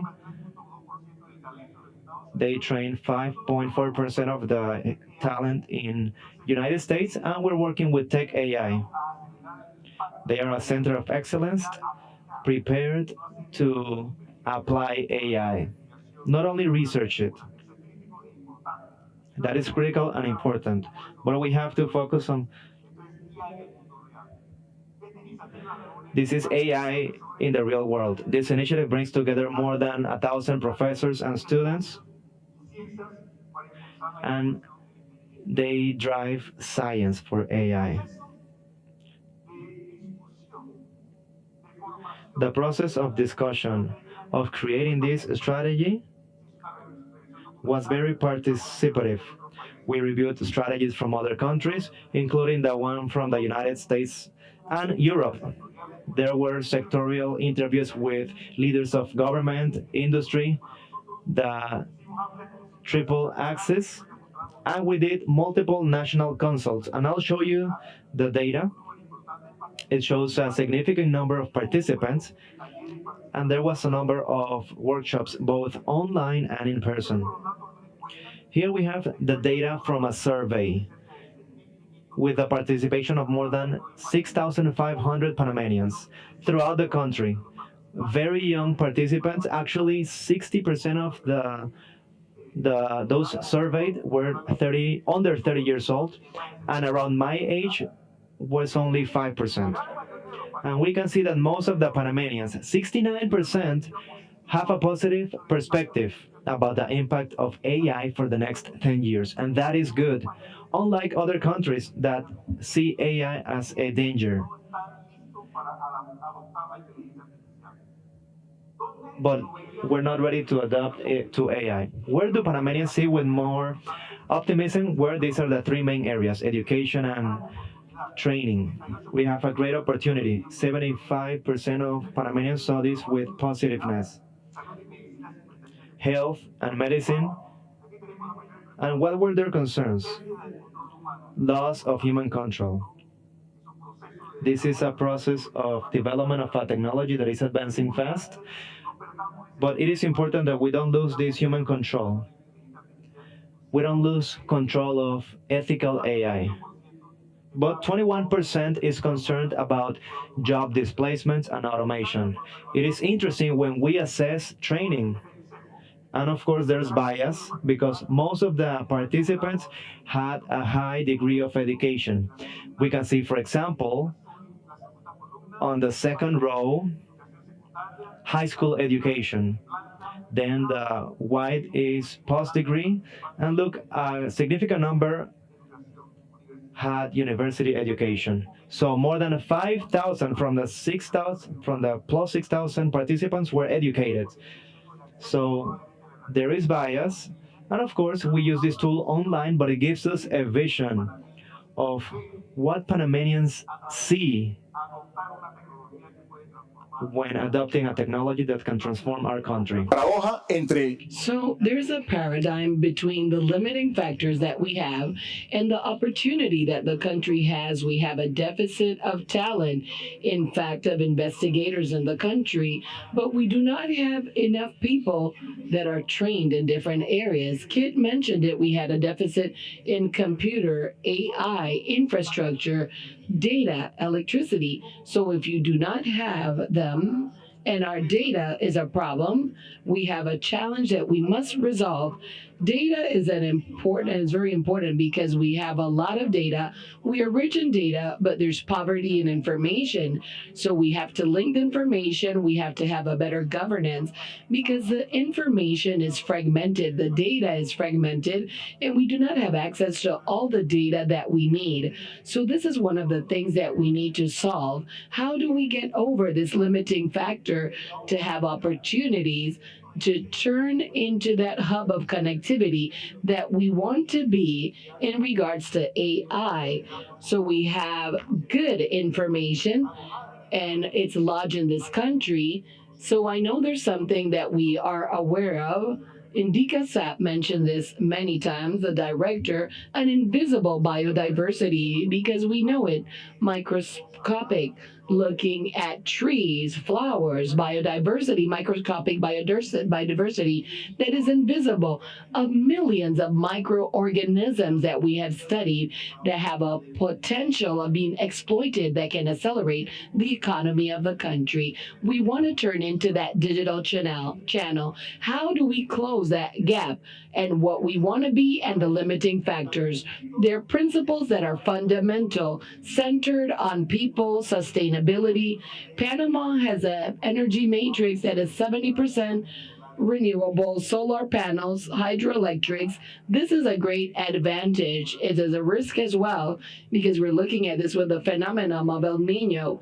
But there has to be equity because we have a lot of inequality in this country, and AI cannot raise that inequality. We have to be agile and we have to look into innovation.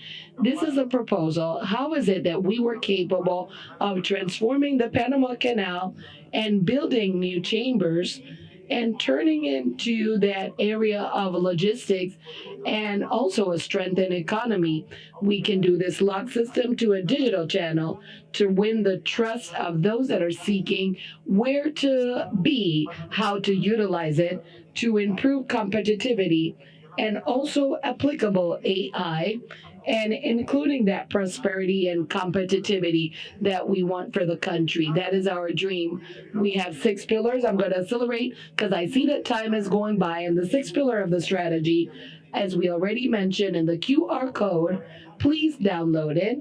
You have the 2 strategies of AI and semiconductors there, and you have the diagnosis of AI of the country. You're going to have much more details rather than what I'm going to mention. So we have the 6th pillar: infrastructure, human capital, data security, protection, governance, investment, and entrepreneurship. And the key sectors, this is critical for us. We need a transformation. Infrastructure, digital and physical infrastructure. What is the objective that we're after in this pillar? To develop an ecosystem and resilient infrastructure that is resilient and scalable based on the 3 components that we see here: computer, electricity, and that it will be sovereign and that it will be sustainable in time. This is the objective of this pillar, and what we would like to do, it is described in this part of the slide. And what we want is a challenge of 100% digital coverage, and we will do this, all of us together. AIG has been working on this with private sector, and without private sector, we will not get to accomplish this. Renewable infrastructure on electricity. Panama is one of the 3 countries carbon negative, and we have to have green be attractive to the industries of microelectronics and semiconductors to be attractive to them. 2nd pillar, we have already talking about this, human capital. There's a deficit in this area. This starts out from elementary school. The Ministry of Education is already working on this. There is advancement, but it's going through also intermediate skills that need to be developed.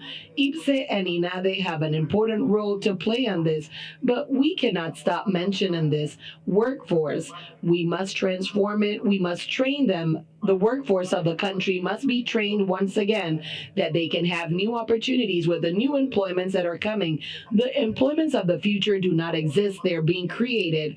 We are working on students that have traditional education for jobs that are not existent. So we have to train them from an early stage, and that computer thought with critical thinking, with that capacity of algebra, statistics, algorithm, that later on are going to be very important, that they can understand what is happening with AI. So here we want to create many talents that will allow awareness of AI for all Panamanians, not only those that go to the university, those that from day to day that they will know how to use this. So this will form technical specialists. This is the content that I already mentioned. This will help with literacy, data and protection, it's security. These are the 3 components that are very important, which are data governance, rich in data, poverty and information, cybersecurity, and national defense. This is critical for the country to be responsible to bring investment in the industry. We must be robust in cybersecurity. And the Ministry of Security and AIG are working on these type of programs. And Adolfo will show us that later on, what they're doing in this area. The security in AI and investigation. So there will be resilient data. I will not say any more because Adolfo is going to give us much more insight rather than what I can give you in regards to this pillar. 4th pillar, governance and ethics. Critical. We must create a framework that is agile, transparent, ethical, that will bring rights, not with much bureaucracy.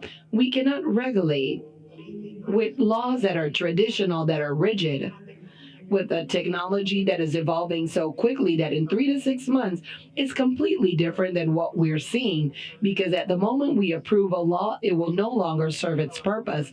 So we must have adaptation, governance, control spaces in which the regulator, industry, private and public, discuss on these opportunities. They approve them. When they have shown that they're secure, we can go to regulatory and governance. It does not mean not to have governance. Nobody will come to this country if we do not have a solid governance for the country. So we must assess the ethical and human impact. Humans must always be present. An initiative that is very important, of purchase, of procurement. And we have seen the interests that have rise in the country in the last upcoming months that are correlated with the different strategies that the country is in charge of, with initiatives that come from the Ministry of Education. It is critical that we will have advancement in the fifth pillar, investment, entrepreneurship, and international partnership. Here, the Chancellery has a very important role: technological diplomacy, scientific diplomacy, of AI as well. We can be a hub of technology, diplomatic technology, and Panama should convene regional conversations to standardize AI and in Latin America that will get to diplomacy and technology to have that cooperation in this area. We must position ourselves globally. We need a global campaign of awareness in which the value proposal of our country, which is unique, generating capital to position Panama as a digital channel that we're dreaming of, that the country should be. Sixth pillar, this is important. And here I show you some of the industries or priorities, strategic priorities in our country. Applicability of AI in economical sectors that are strategic. Here we have 9 of them. And I think that it's critical that we build based on diversification. We are very good on logistics. Its buildup has been a catalyzer for the GDP of the country in the next upcoming years. 2% of the GDP of the country in agriculture, but 16% of employment is not the employment that we want. It's an employment with more earnings. We want an agriculture with more technology, with more precision. And this we can accomplish this by AI. This should be in charge by the private sector with collaboration with the state. We're here to facilitate the bottlenecks and to solve any failure that is occurring in the market. We have to use cases of high impact. We must share it and assess the cases in the different sectors. The government has a key role here. This government strategy by AIG, Fito will tell us more about this further on. It's critical that the state can respond alongside with the national strategy in transforming the public sector. This is evolving constantly. The model of execution, this is my last slide. I only have 6 minutes for the semiconductors one, and I don't want to take much more time. There's an action plan. It has 53 specific actions organized by pillars. Remember that the president on the 7th of May, Executive Decree 36 was signed, creating the Commission of Critical and Emergent Technology as a priority for the strategy of the country. There are 6 ministries. The AI ministry was also created, structured on 6 horizons of implementation, mid and long term. I will not speak about this much in detail. This will go to a commission of AI. It will be public, and we will act upon this, which will catalyze the actions that we must take. Finally, the plan has different recommendations that are not binding: pilot projects, alliances, partnerships with civil society and private sector. I stop at AI, that is the software. Now we're going to talk about the hardware, what we do not see, the chip of the strategy. of the microelectronics and semiconductors. The majority of you have already heard about this topic. We have 2 years working with the private sector and public sector and also with academia on this strategy. So I'm going to run through this strategy quickly. What is a semiconductor? What does it do? This is critical for us to understand. When we talk about a semiconductor, we're talking about a material. So if we look at the one that works with electricity, this is technical, depending on how we look at this. This property of conducting or not conducting, it controls the flow of current with great precision. When we talk about a chip, we're talking about a small electronic device that was manufactured by a semiconductor or a material with a database of the electronic devices. It's a key that helps with current. It's done by the semiconductor, managing or stopping the current when it's needed. So at the left extreme, we see an area, cars that are at great speed and with stoplights. Just imagine a circuit, an electric circuit at a road, a semiconductor. When it's turned off and turned on quickly, logically, it allows that you can decide when cars will pass and when electrons pass. And this is what basically organizes in a circuit how these microchips will work. So how they process information, they store data, and electronic functions are also managed. Why are they so important? There are 4 reasons why they are important. 1, they're everywhere. A car has around 1,000 or 3,000 semiconductors. An electric modern car has over 4,000 semiconductors, but they're located everywhere. They're located in all electric devices, electronic devices. Without them, the world would not advance or work today. So they are the vertebrae of the economy. Santa and John mentioned it. And what is projected of growth, I think that is already surpassed. And when we did this slide, we saw $1 trillion for 2030. So that's the heart of digital economy. And the one that is in charge of economy has a great strategy. So future is based on semiconductor. So semiconductors of digital sovereignty, this is representing 1 trillion. And there's a topic, a geopolitical topic that is very important because the most advanced semiconductors are being built in Taiwan and many of them in the United States of North America and Arizona, for example. Here, there are 4 reasons why semiconductors are so important. What is the objective of our strategy in Panama? So we want to position Panama as an emergent stakeholder and of great trust. We do not have history in semiconductor. We have 2 years working on this strategy. So we must create that trust, and we are becoming emergent. And we want to be part of that chain of semiconductors globally, integrating capacities that make us competitive. This is not done by the public sector. It will not be financed by the national government. This is a dragon that has 2 heads. On one side, we have private sector, and of course, the interests of the nations that are developing these type of technologies. So this is an ecosystem that is competitive, and we want to make use of our fiscal and location advantages, and also leveraging international investment, innovation in technology, and also getting work availability at great scale. So we have the 4 areas of opportunity that we have identified for Panama.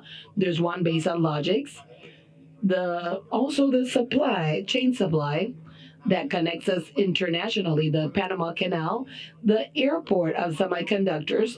They also travel through vessels, and semiconductors also go through ships. So we are positioned, we have a history, and I think that we have a regional logistics that is very important. So the supply chains of logistics is very important to us to collaborate with countries like Mexico, Costa Rica, United States, Now we're back on track with the time frame, and there's no need that it all should be sent to Asia when Panama is here to give that logistic advantage and the geostrategic positioning that we have. We want to work on assembly, packaging. There's less barrier of entry, and the size of the market is very important, $33,000 million. The design of semiconductors, we already started it. We have courses in the Technological University of Panama, and the Panama University is also participating. We need engineers that are well trained, computer training, intellectual property, and we're already doing this with international collaborators. And a fourth opportunities are the circuits. There is not a priority in this area. If you ask me, I'm not an expert in semiconductors. They are the teachers or the professors from the University of Panama. I would say the ones that we're good at, let us use them. And this is the circuit boards. And then the design of semiconductors. Competitive advantages, I will not mention it. 90% of us that are here are Panamanians. We know how to sell ourselves very well. Negative carbon in logistic infrastructure, economical and fiscal stability. We're not going to do it by ourselves. We must work on those international alliances, and I think that there's a very good news. Panama was considered in ITSE funds one of the 7 countries in the world and 3 in Latin America to work with the United States in the value chain of semiconductors. This was transformed by the new administration of the United States through Paxilica, bringing consistency. We were in INSI and then we were in Paxilica. This is important because it means that there's a level of credibility that we won, and there's something that they're seeing in our country to be considered in those international alliances, challenges that turn into opportunities. I will not have time to go into them in depth, but I do believe that we can take any of the 9 that are here, and there's some that we need to emphasize, I would say, with much more focus. Security and cybersecurity that are critical. Education, which is a challenge. Human talent is critical for us. I will not stop there. There is a solid national framework that gives backing to everything that I have been mentioning previously. There's an executive decree of 2024 from the previous administration, but this strategy was implemented with this administration. It was implemented in the Ministry of Commerce and Trade. The Vice Minister, Carlos Martinez Hoyos, we established a Commission on Microelectronics and Semiconductors, and we also had a Technical Advisory Board. And thanks to them, the first time they're coming to Panama, 6 or 7, or part of that advisory board, that after midday there will be 7, will open up with advisory technical board of the countries that are going to give us advice if we're on the right path or if we're not on the right path. We decided to create a Center of Advanced Technology of Semiconductors. This is a public-private organization financed by the state that has an autonomous governance. And in this, there are members of the private sector and also from the public sector. I think that the majority are from the private sector.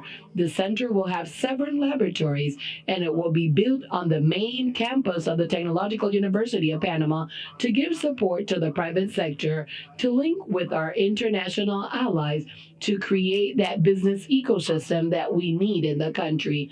Apply what we want to have done in this technology. We have a one-stop shop which has been a very good ally that has worked with us in the international forum, thanks to Panama Pacifico. And we have already prepared a strategy to bring those potential industries that want to be established in the country. We have a strategy and an action plan. These are the strategic areas that we have in the plan. Human talent, already mentioned this, developing the business ecosystem, the legal framework, intellectual security, and cybernetic. This is a strategy of 10 years. This will not occur in 1, 2, or 3 years. There must be consistency, there must be investment, and we must prepare the country for the future. There are countries that 25 years ago, Mexico 60 years ago has been investing in this. There must be consistency in this strategy and this plan, and we must continue it in time. Here you can see that each strategic line has a timeline.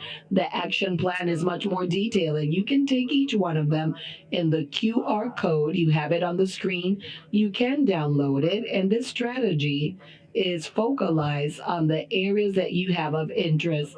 I think for us, collaboration with private sector, the strategic line 3, attracting investment, strengthening the national infrastructure. CTAS already did an analysis of the Panamanian ecosystem. They had findings of 26 institutional centers, startups, and they're working today in Panama microelectronic and semiconductors between 1 and 50 employees, between $5 and $50 million. If I remember correctly, Victor, correct me if I'm saying lies, but there's already an ecosystem. We have to consolidate this. We must make it grow, that we can continue to make it attractive for the international collaborators. I will not stop of each one of these lines, 1, 2, 3, and 4. Once again, you have the QR code. This is FORT, which is security. Which are the benefits?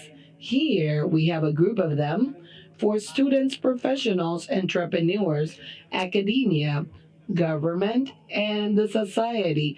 All of us can win if we work together and push this strategy forward. AI, semiconductors, and microelectronics, they do not work by themselves. We can only execute them if we structure them all together.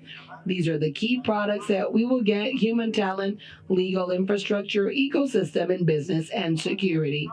Advancements. I think this is my last slides. There are many things that we have done. We had just 2 years that we launched this, July of 2024, even though the decree was of April 2024. There was already a work that was being done in the United States. The embassy was already articulating this internationally.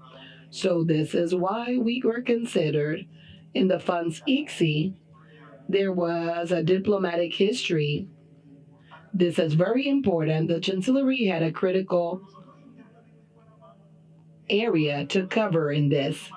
So we worked very recently, 2 years ago. What have we accomplished? 120 that have been trained, and programs of master's and doctorate. There has been training with international allies. 59 students have gone through this. And Arizona University, and I think they will go to the University of in Austin.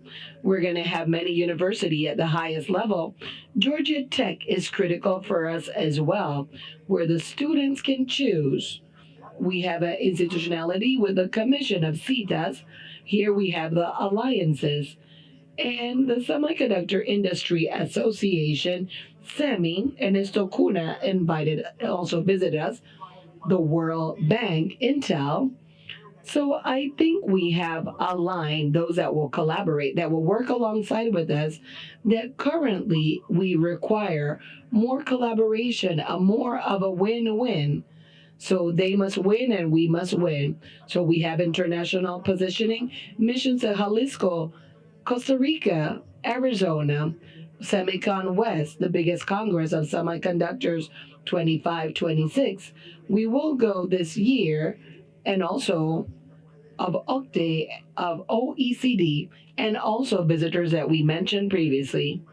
This is my last slide. Thank you for paying attention. Let us work together in this strategy, and thank you.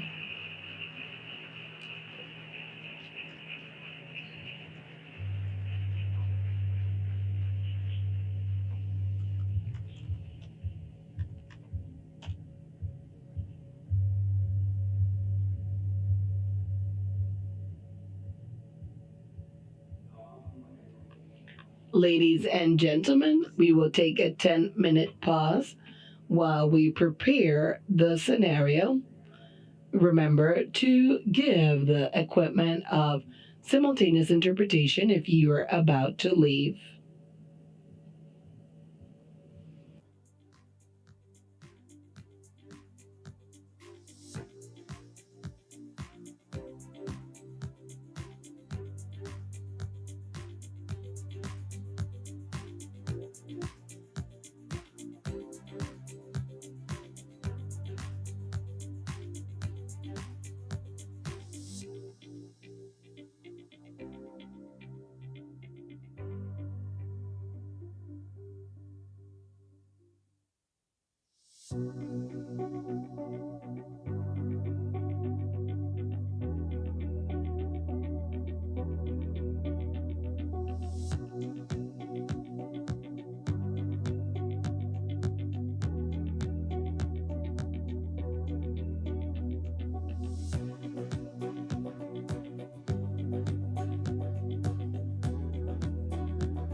su historia, Panamá ha sido puente para la biodiversidad, el comercio, la logística y la inversión global, conectando así al mundo.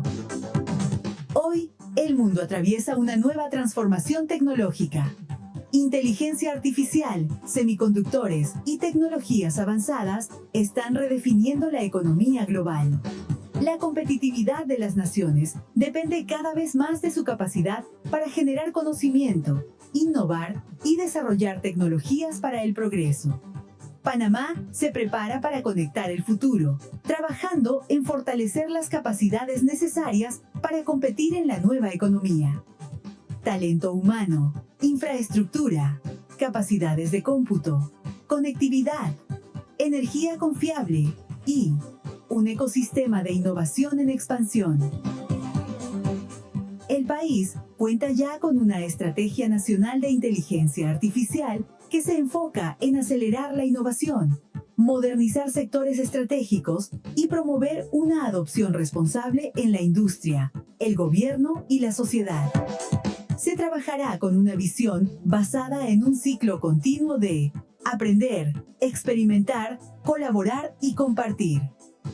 Al mismo tiempo, Panamá ha decidido incorporarse estratégicamente a una de las industrias más importantes del siglo XXI, la industria global de microelectrónica y semiconductores, industria que hoy es motor y cerebro de los dispositivos inteligentes, autos y hasta sistemas médicos, centros de datos e inteligencia artificial. En una primera etapa, el país priorizará el desarrollo de capacidades en ensamblaje, prueba y empaque, diseño de semiconductores y de placas de circuito impreso, sentando las bases para avanzar hacia procesos de manufactura más complejos. Estas estrategias forman parte de una visión nacional para acelerar la transformación productiva del país y evolucionar hacia una economía basada en conocimiento, innovación y valor agregado. Panamá ofrece ventajas atractivas para nuevas industrias y así para robustecer su competitividad y crear oportunidades para las próximas generaciones. Panamá ya conecta al mundo. Ahora construye las capacidades tecnológicas que definirán su futuro.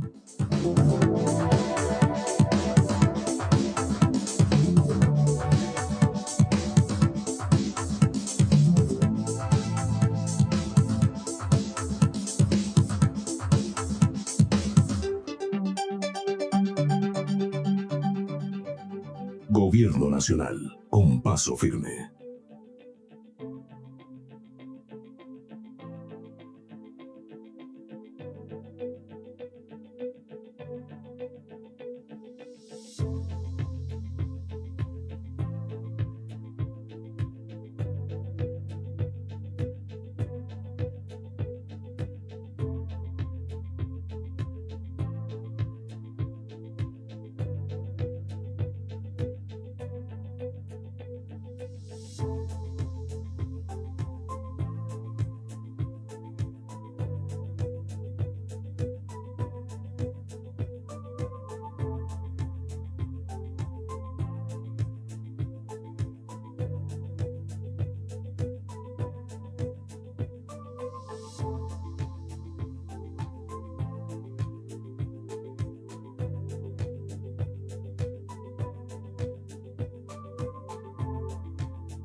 En breves momentos estaremos retomando el programa oficial.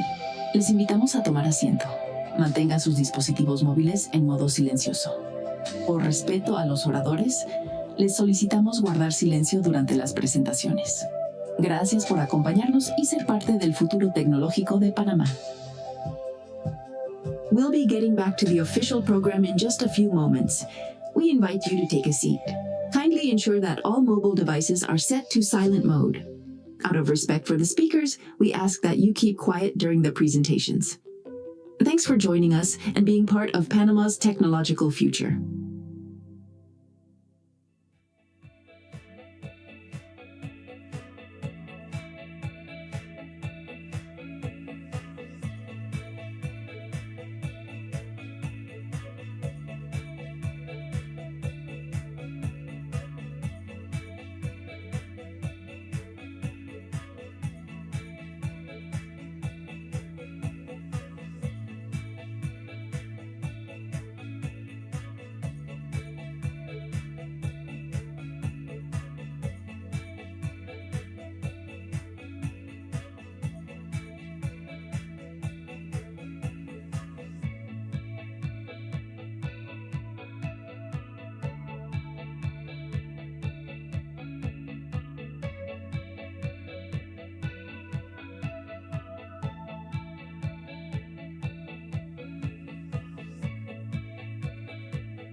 En breves momentos estaremos retomando el programa oficial.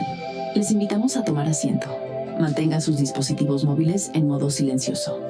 Por respeto a los oradores, les solicitamos guardar silencio durante las presentaciones. Gracias por acompañarnos y ser parte del futuro tecnológico de Panamá. We'll be getting back to the official program in just a few moments. We invite you to take a seat. Kindly ensure that all mobile devices are set to silent mode. Out of respect for the speakers, we ask that you keep quiet during the presentations. Thanks for joining us and being part of Panama's technological future.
Muy buenos días, damas y Good morning, ladies and gentlemen. We are about to resume our today's program. We invite you to come back to the main room so we can continue with the experts panel. Ladies and gentlemen, we invite you to please return to the main room. We are about to resume today's program.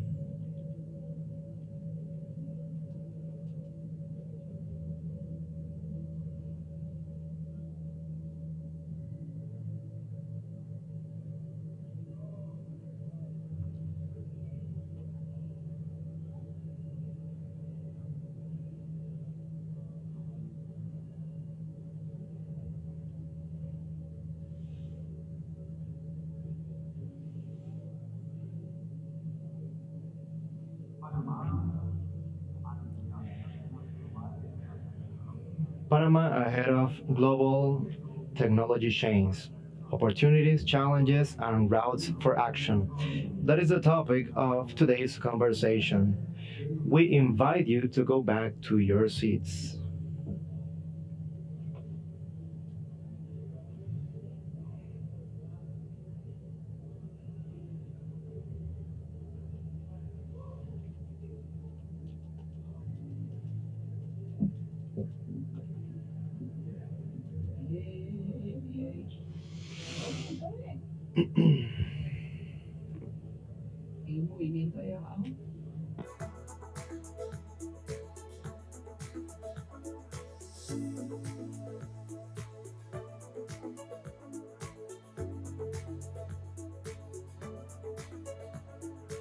Muy buenos días, damas y caballeros. Good morning, ladies and gentlemen. Again, please, we invite you to return to the main room so we can continue with today's schedule.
Eso no estaba congelado.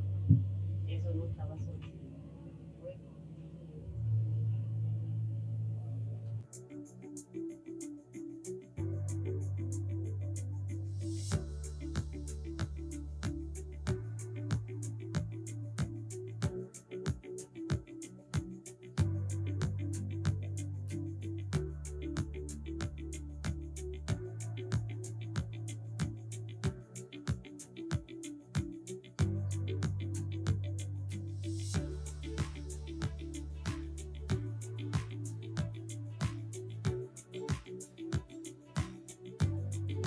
Muy buenos días, damas y caballeros. Estaremos. Good morning, ladies and gentlemen. We will now begin today's conversation. Please do return to the main room.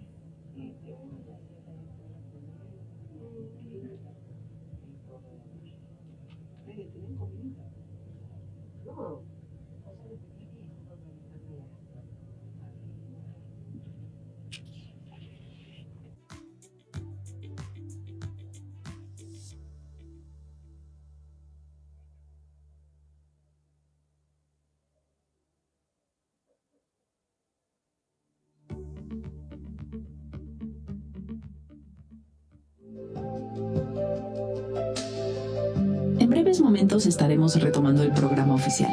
Les invitamos a tomar asiento. Mantengan sus dispositivos móviles en modo silencioso. Por respeto a los oradores, les solicitamos guardar silencio durante las presentaciones. Gracias por acompañarnos y ser parte del futuro tecnológico de Panamá. We'll be getting back to the official program in just a few moments. We invite you to take a seat. Kindly ensure that all mobile devices are set to silent mode. Out of respect for the speakers, we ask that you keep quiet during the presentations. Thanks for joining us and being part of Panama's technological future.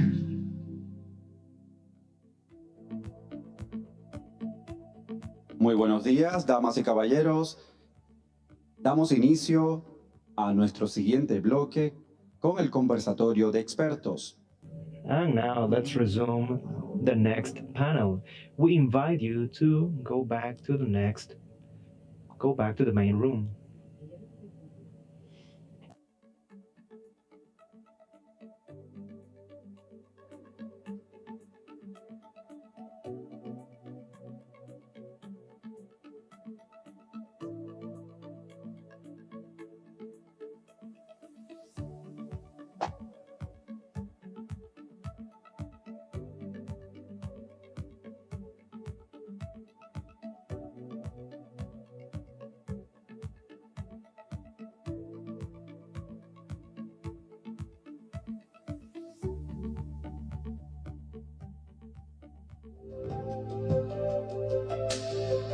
En breves momentos estaremos retomando el programa oficial.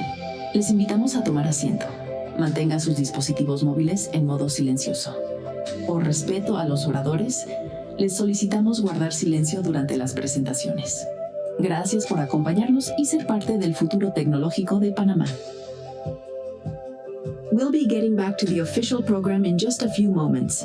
We invite you to take a seat. Kindly ensure that all mobile devices are set to silent mode.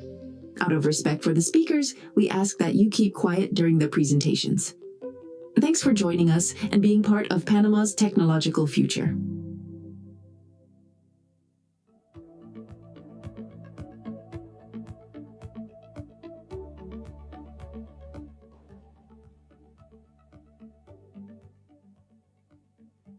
Muy buenos días, damas y caballeros. Good morning, ladies and gentlemen. We will now resume today's program.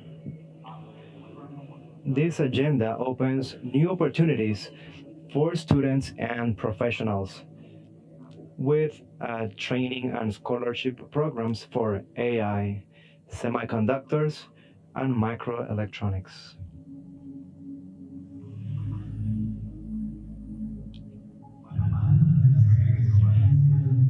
Panama in front of technological chain supply, opportunities, challenges, and routes for action. Our panelists, Gabriel Dutra, LATAM Director for Qualcomm, Pascal van Henterich, Professor in the Industrial and Engineering Systems in Georgia Tech, Gonzalo Rivas, Head of the Competitiveness, Technology and Innovation Division of the IDB. Moderated by Adolfo Fagreva, General Administrator of the National Authority for Government Innovation of Panama.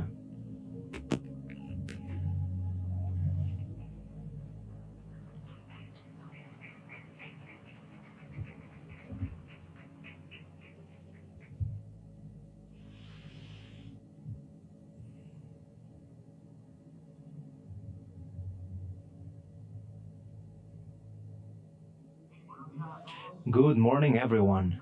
It is a pleasure to be here on behalf of the Government Innovation Authority. First of all, of course, thank you, and I want to recognize Senasit for this amazing work, which we are seeing the results today with the effort of people after months of work, and I have been a witness of that work. And we see the results today, so congratulations for your amazing work. So let's continue with these very interesting topics. I am honored to be in today's panel with Pascal, Gonzalo, and Gabriel. Not only are they a reference in the industry, but they represent companies that give us these capabilities of knowing we're in a good path. Today, we presented the strategy, but now we have to execute the strategy. That is what will truly allow that impact to be reflected in our population and the image of our country worldwide. That is what I want to discuss today. So let me begin with Pascal. From the academic point of view, from a point of view of what happened for us to be in this place. Please do tell us about these capabilities. And I'm going to switch to English so that Pascal can understand the question directly, because this is live. We didn't plan anything.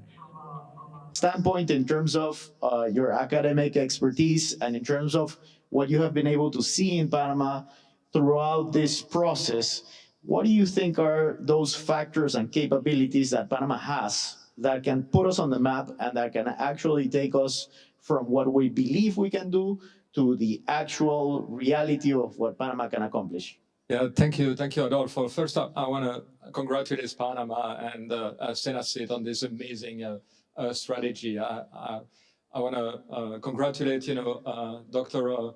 Ortega Barria for putting this together, the team of Franklin Morales and others, and all the people that I met in Panama. I think, I'm joking these days that I know Panama better than my native country and my adoptive countries. And I'm also very impressed by the fact that Dr. Ortega actually can speak Spanish faster than I can speak English. So this is very rare. So to go back to your questions, I think this is a very, very interesting question. So, everybody has seen the pace of innovation in AI, the way AI can help people to code very fast, to actually do mathematics very fast, help people do mathematics fast. But one of the things that AI doesn't do very well at this point is what I would call interacting with the physical world. And this is precisely so where Panama is a massive opportunity, given its kind of geographical situation and given the assets that Panama has been building for generations. And I'm going to give you a couple of topics. For instance, Dr. Ortega talked about biodiversity. This is the future of healthcare. It's actually understanding data, understanding how you can design the next drugs, the next vaccine, the next treatments, and how you can completely transform using AI, the speed of discovery, and also how you can engineer a new medical system. And so Panama is an opportunity to become the AI hub for healthcare in the next century. In this century and the next, right? So this is one of the opportunity. Obviously, when you think about Panama, you think about the canal, right? So you think about Copa. And so this is a logistic hub, but you can transform that logistic hub in something which is, we talked about digital canal, but it's also a kind of a supply chain and manufacturing hub driven by AI, where you don't only do the logistic, the supply chain, but also the manufacturing. You put everything together using robotics, using AI, and you transform. You put an AI blueprint for essentially modern manufacturing and supply chain, industries. And so I think that's another example. And I could go on with, agriculture, tourism, and government and so on, but I'll stop there. Excellent. Thank you so much. Gabriel, me gustaría... Gabriel, I would like to understand the Qualcomm's point of view. And I want to say that even though this is a strategy we want to execute, to me, what truly matters are the partnerships, what Dr. Barria presented. Because when you have Barcelona and Real Madrid in the field, it's because something good is happening. So here we have Qualcomm, we have AMD and Intel, of course, they always support us in most of our innovations. So Gabriel, please do tell what is happening around the world, in the world of semiconductors. We know the demand and we understand the complexity of raw material and production. But what is happening around the world? And more specifically, how can Panama can potentially fit in this sector? Thank you. I join Pascal. I want to thank Senacid and Panama. I'm very happy to be here. The question is very relevant, and Pascal mentioned a few topics that we support very closely. In the case of the global context, this is what we are looking at, and that will continue happening in the next 10 years. That's why it is necessary to have a strategy just like Panama. And I dare say that you're doing a unique thing in the region. But let's not lose sight of what's happening in the region. And I think Panama is ahead of what the region is doing, and is setting an example that I think many will follow. The need of having a strategy is because this is what we believe will happen in the mid and long term. There is a convergence of three vectors: connectivity, computing, and AI stack that will continue to be more cutting edge. And we know them as verticals. Let me give you an example. If I have a device on the network, I will be demanding from that device to meet the different types of connectivity. Whether it is 5G connectivity, then I will expect that it has a high performance board. If I want satellite coverage, or if I'm in an industrial environment, I expect different things. Therefore, I expect semiconductors, or the chips that we're developing, to be a SoC that supports all of these types of connectivities. And this is something that is already happening. Before, we needed to have separate devices, but now we are capable of managing different types of devices. But there's another vector, the computing vector. If I start adding computing power to that same network, then I'm adding a more intense burden of power. And I can have computing analysis of what we call time series, which is basically collection of data, or data collection. That gives me the possibility of making decisions in the network. And there's a third vector. If I have a device with connectivity and with computing power, then we're going to demand that it has an AI stack where one developer can bring an application specifically for that vertical, and that will run integrated in the edge of the network and can dialogue with the cloud. And the context will be an hybrid AI structure. And this is what's going to happen in all sectors of human experience, a hybrid AI experience. In the consumer's side, I will put on glasses, and AI will run in these glasses, some of it also in my smartphone, and some of it in the cloud.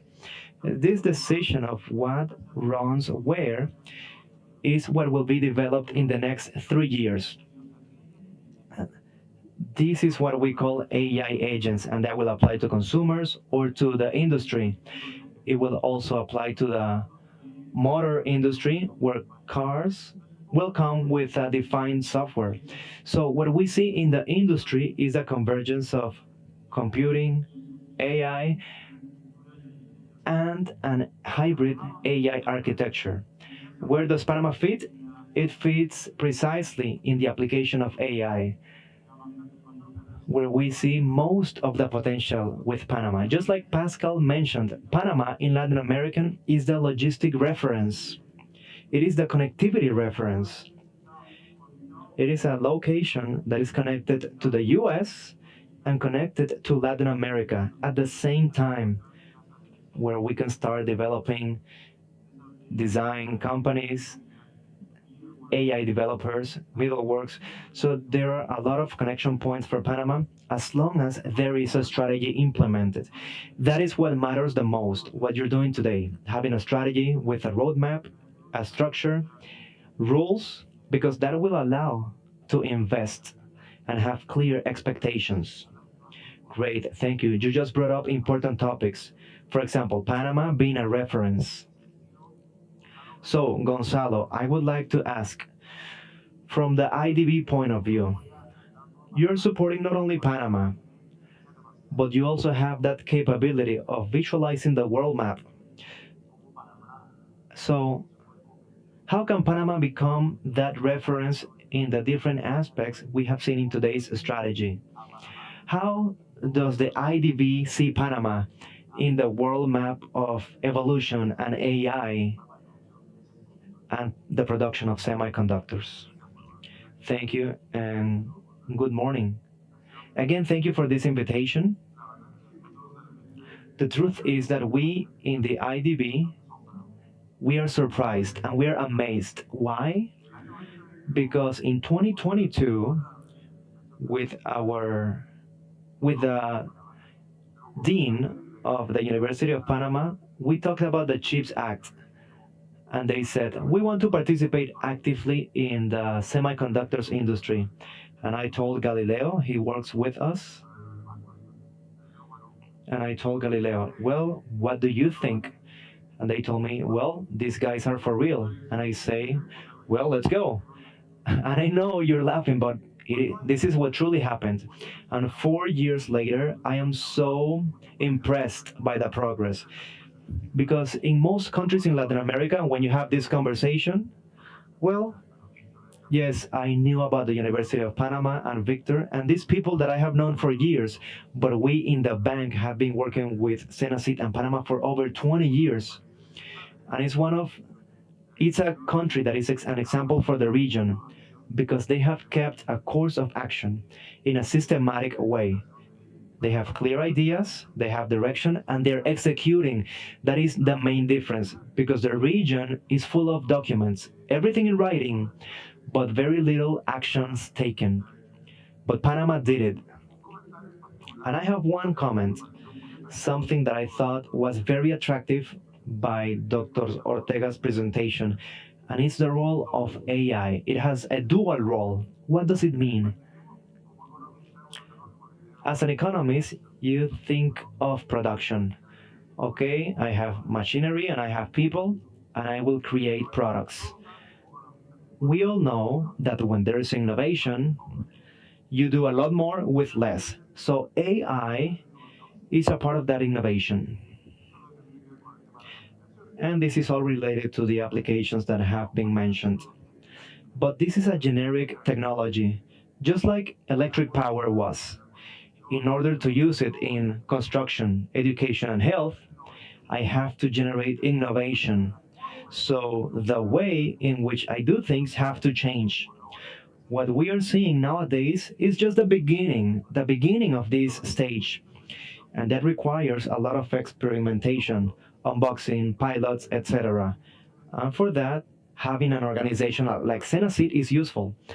But there's one more thing. Now, let's say that the production function is innovation. So I have my machinery, I have researchers, and I generate research and results. AI also intervenes. So there is a second action for change in the production function and in the innovation function. And I loved what Dr. Ortega said. The AI application in sciences have a huge potential, specifically in the sciences of life and the living world, where Panama has a great advantage. And this is where we see the effects of AI. So that dual vision is the best path for Panama. Great, that is very interesting, thank you.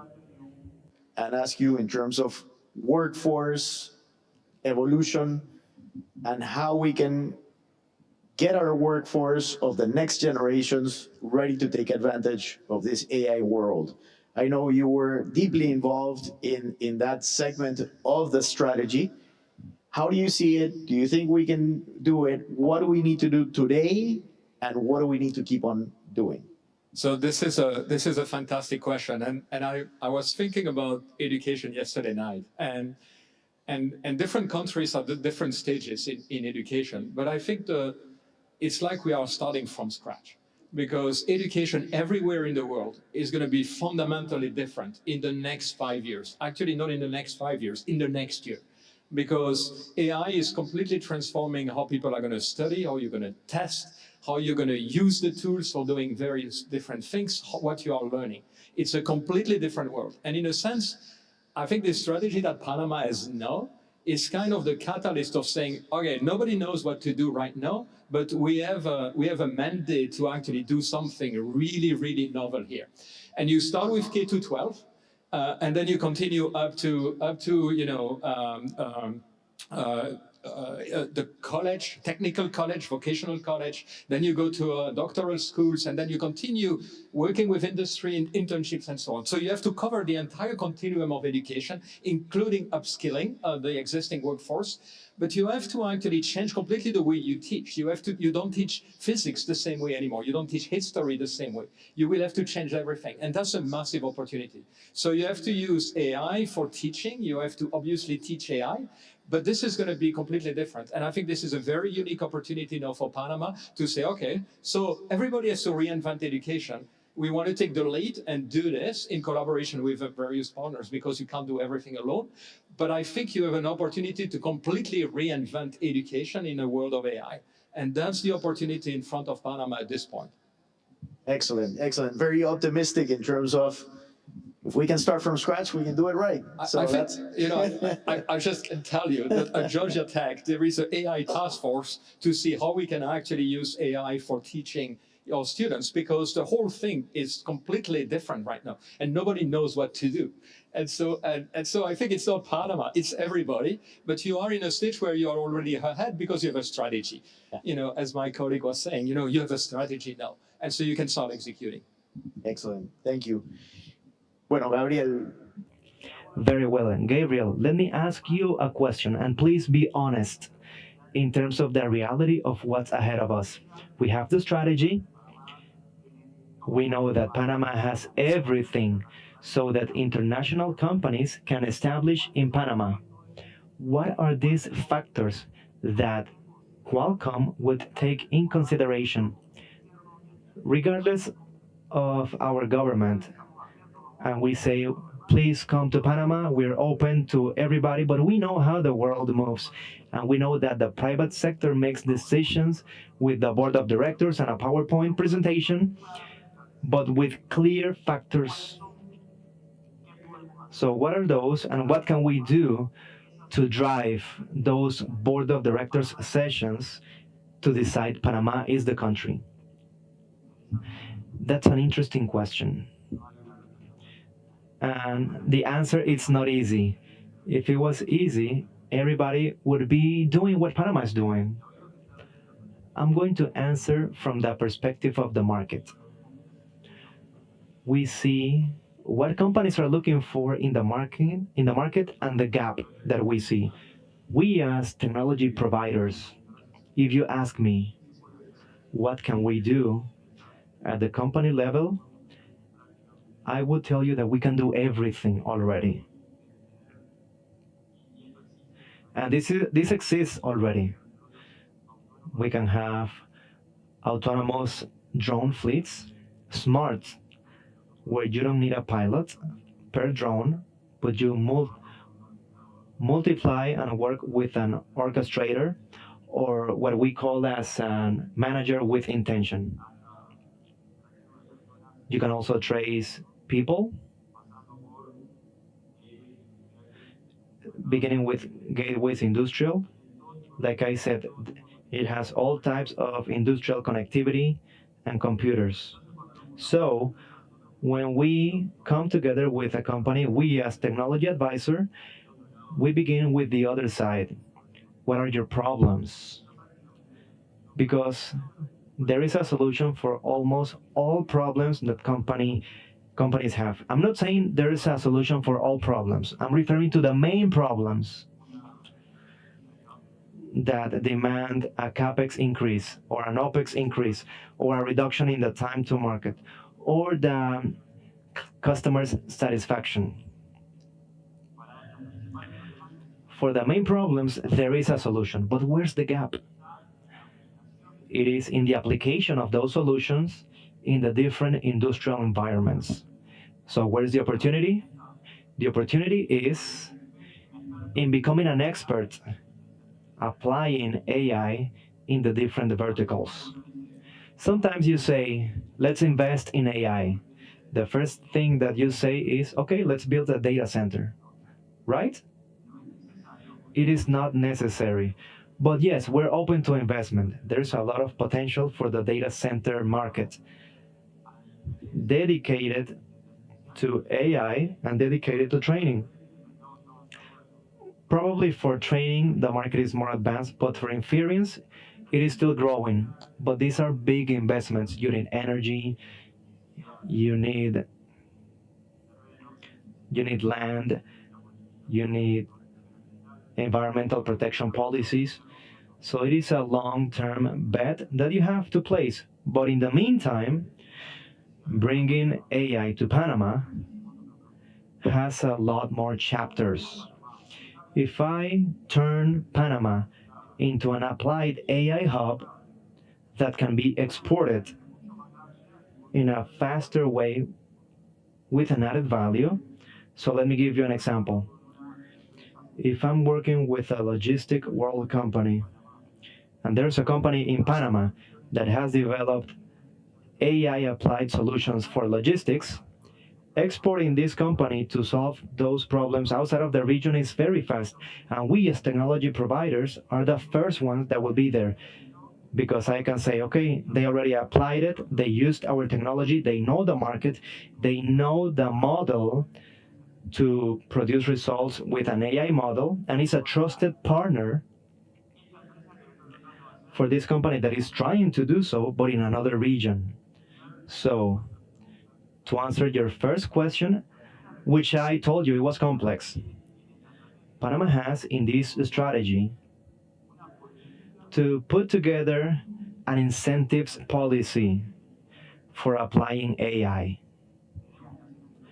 We have to build a blueprint with the main verticals, and in this blueprint, logistics, retail, manufacture, we have to define with these verticals, we're going to become experts in AI application. What does it mean? That we're going to master all AI stacks, all computing technology capabilities. Let me give you one more example. I'm not from Argentina, but I think this is a great company. If IPF comes looking for me and they tell me that in the area of Vaca Muerta, they need to streamline their oil rigs, I don't have to have an investment to have a company specialized in streamlining oil rigs with data extraction from the rig and AI in the oil rig without the need of a cloud. And this is a real case, and I just heard about it last week. The city of IDPF. But we also have the same need, meaning that the biggest AI consumers need partners that can help them apply AI. When you go to a company, the first thing you want to hear is, if you are making the investment, it's not the type of model or how are you going to compress information or what is happening at the cloud level. The first thing you want to hear is, if I'm investing X amount of millions of dollars, what is my return in CapEx, OpEx, time to market, or in final consumer satisfaction? That is the first half of my answer. I don't want to take longer because we can be here all day. Well, you're giving us a good idea of where we need to lead. And now, let's talk about the industry, the sectors. So Gonzalo, let's talk about financing. If Panama today wants to land all of this strategy and execute in specific sectors from the IDB's point of view, you know that for governments, we have to be key on where we allocate this financing. And we usually do this hand in hand with banks like the IDB that supports us not only in execution, but also in strategy. So where do you think we need to focus? Which industry can get the most out of AI? Well, it is evident that one of the main industry would be logistics. Absolutely. Just like Gabriel mentioned, you're already leaders in that sector.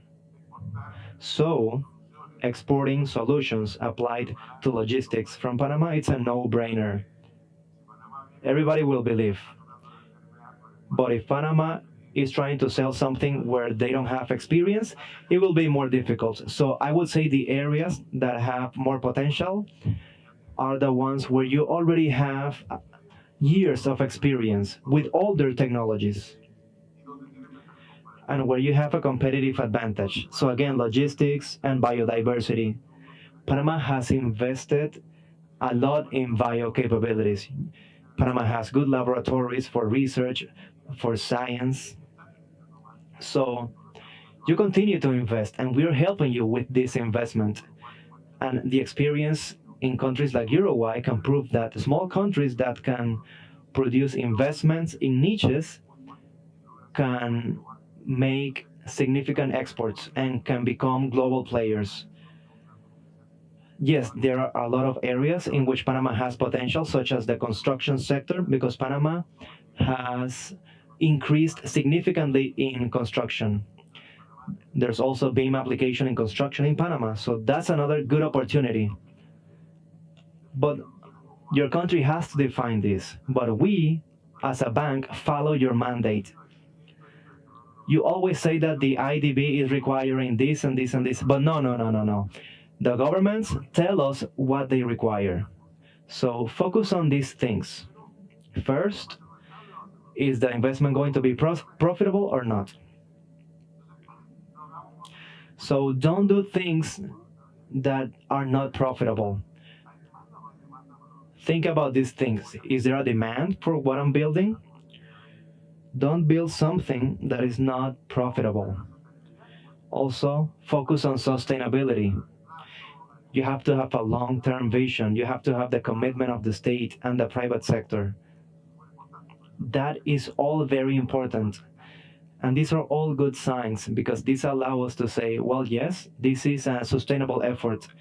And this is a sign not only to financiers, but also those who need to make a decision on career, what to study. If I see a country that is committed on this strategy, then my career decisions for universities will be influenced as well. So there are certain keys where you need to focus for your interventions. And what the bank does is not defining. We help you with certain methods so we can all make progress at the long term, like we have actually with Senacit, and we are happy. And just one final message. Dr. Ortega, in October, we're hosting an AI Summit of Central America right here. But it will also be the Public Policy Science and Innovation Summit. So in October, Doctor, we're going to be bothering you a lot. That's amazing. You don't bother us because the bank is a support to all of us in the public sector. So to close, if you could take 1 minute each, from my right to my left. The strategy that was presented today has multiple topics about human talent, sovereignty computing, startups, and many more. So, if you could tell us, what would you do immediately? Meaning, if we had to choose something unforgettable, like we say in Panama, to execute in the next 12 months, the most essential things to execute in this strategy. Well, let me say this quick. Human talent. You have to invest in human talent. With this strategy, the first step I would take is human development for human talent across the board, industry, university. We have to have a human talent development strategy for the next 12 months. I think so that was my line, so I have to find another line. But roughly speaking, I think, and this is echoing what you just said, Panama has to build on the strengths that it has, and then it's an investment. And it's an investment in human capital, it's an investment in research, it's an investment in creating incubators, and it's an investment in attracting companies, because this is an entire ecosystem. This is not one thing. But I think the key to all of them is to start investing in every one of them such that you create this ecosystem, this nexus. And if you have success in some of these, strengths areas immediately, that's going to build more successes very quickly. Obviamente talento. Well, obviously, human talent. That is the first line to invest. But in terms of semiconductors, I have privileged information because, yes, we have to talk about startups and incubators right now. So that will happen in the next few months. So, and in terms of AI, I would like to see something just like we have semiconductors.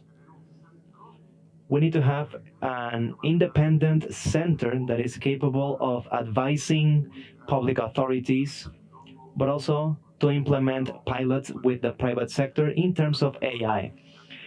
I don't believe in public agencies that regulate because there's no way of knowing where this is going to end up. Nobody knows. But having an academic center with top researchers will always be useful. And it's a good idea to have them as our advisors. Great, thank you very much. And to close, from our point of view in the Innovative Authority, it is very important not only to see a strategy, but the coordination that this represents. And again, I want to give credit to Senacit and the leadership of Dr. Ortega Barria, because putting us all together in the same roadmap to discuss how we as institutions and private company can contribute to take Panama where Panama can be, that is a coordination that has the greatest impact. It also gives us, as a country, the AI top of mind and how we implement it in our day-to-day. And of course, it places Panama in the top of mind of these major players. So thank you. It's been a pleasure. And thank you for taking the time in this panel.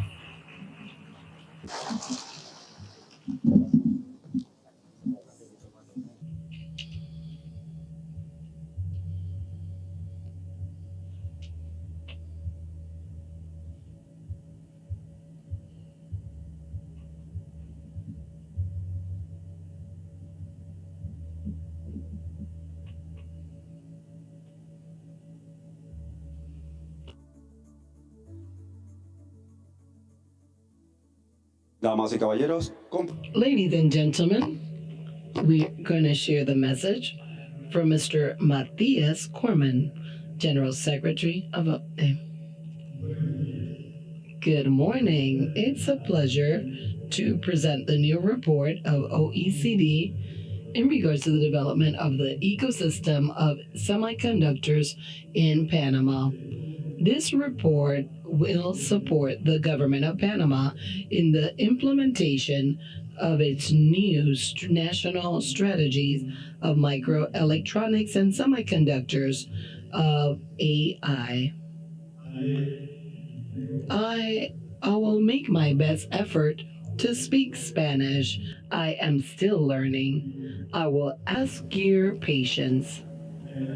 In the industry, semiconductors, the connecting markets and facilitating the movement of goods and services is a fundamental asset. And that is precisely one of the main strengths of Panama.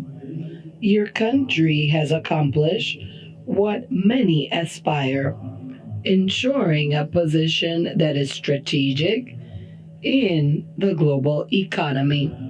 The Panama Canal facilitates approximately the 15% of the maritime transaction, and the international trade is around 60% of the GDP of Panama. The logistic platform, its ports, its connectivity, and its environment, business environment, have made their country one of the main areas of trade in the region. This has allowed us to successfully insert ourselves in the worldwide economy. Today, this integration is through services. This represents the 70% of the added value of Panama.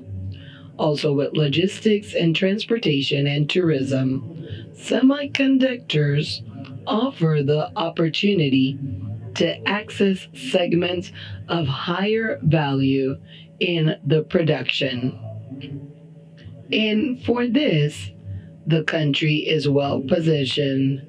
Between 2003 and 26, they have received approximately $3,800 million in investment in technology, information, and electronics. The study that we present today looks into how to make use of these strengths to develop an ecosystem of semiconductors that are competitive. In this sense, we identify 4 priorities. The first is the coordination, strategic coordination. The industry of semiconductors requires a vision on long term and also a working alongside with government, private sector, academia, and investors. And to have effort in segments in which Panama has more opportunities. This helps the design and assembly, new packaging, assembly, testing, and packaging. The second one is talent. This is a great challenge that the industry has at a global level. So we will strengthen education in science, technology, engineering, and mathematics, and the competency in English in early stages. And it also recommends to widen the technical training and specialize and go to have more international alliances that will contribute to accelerate the development of local capacities. The third area, the third action plan is innovation and developing the entrepreneurship mindset. Panama comes from a limited basis in investigation, development of intellectual property. In 2022, for example, the destined country, less than 0.2% of GDP of development and investigation, under the average of a 3%. For this reason, the study reinforces applied strategy. Also, obtaining access to financing for technology, entrepreneurship, and to promote the creation of local providers capable to be part of the value chain in the industry. The fourth one is to improve the conditions that will activate in the different business environment. Panama has important assets. We highlight the resources, the water, and a great participation in renewable energy and logistic infrastructure at first level. The challenge is to continue strengthening energy, the sustainable usage of water, and digital infrastructure that is required for the advanced technological activities. Later on this morning, Later on this morning, you will get to know more of the details, findings, and recommendations. In conclusion, semiconductors represent to turn the competitivity of Panama to have new productive technological capacities, an opportunity to look into the participation in the global value chain globally and to have more proportion of the benefits that are obtained. Thank you.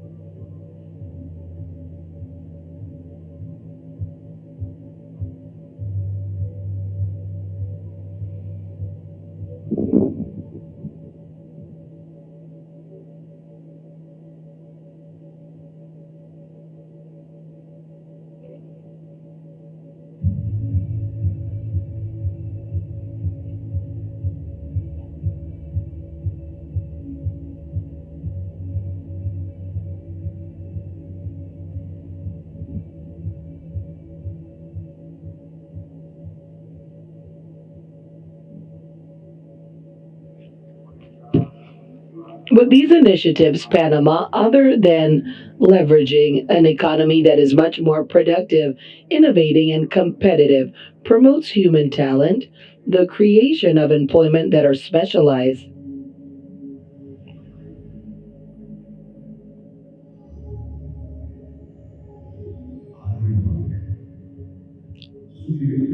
Deputy Subdirector of Science and Innovation of OECD between 2019 and 2023. She was the person that had the digital policy and was in charge of committees that had to do with political digital policies and was a leadership in global security and public policy in Intel Corporation approaching connectivity, data, AI, and also autonomous conduction. Audrey Pluck.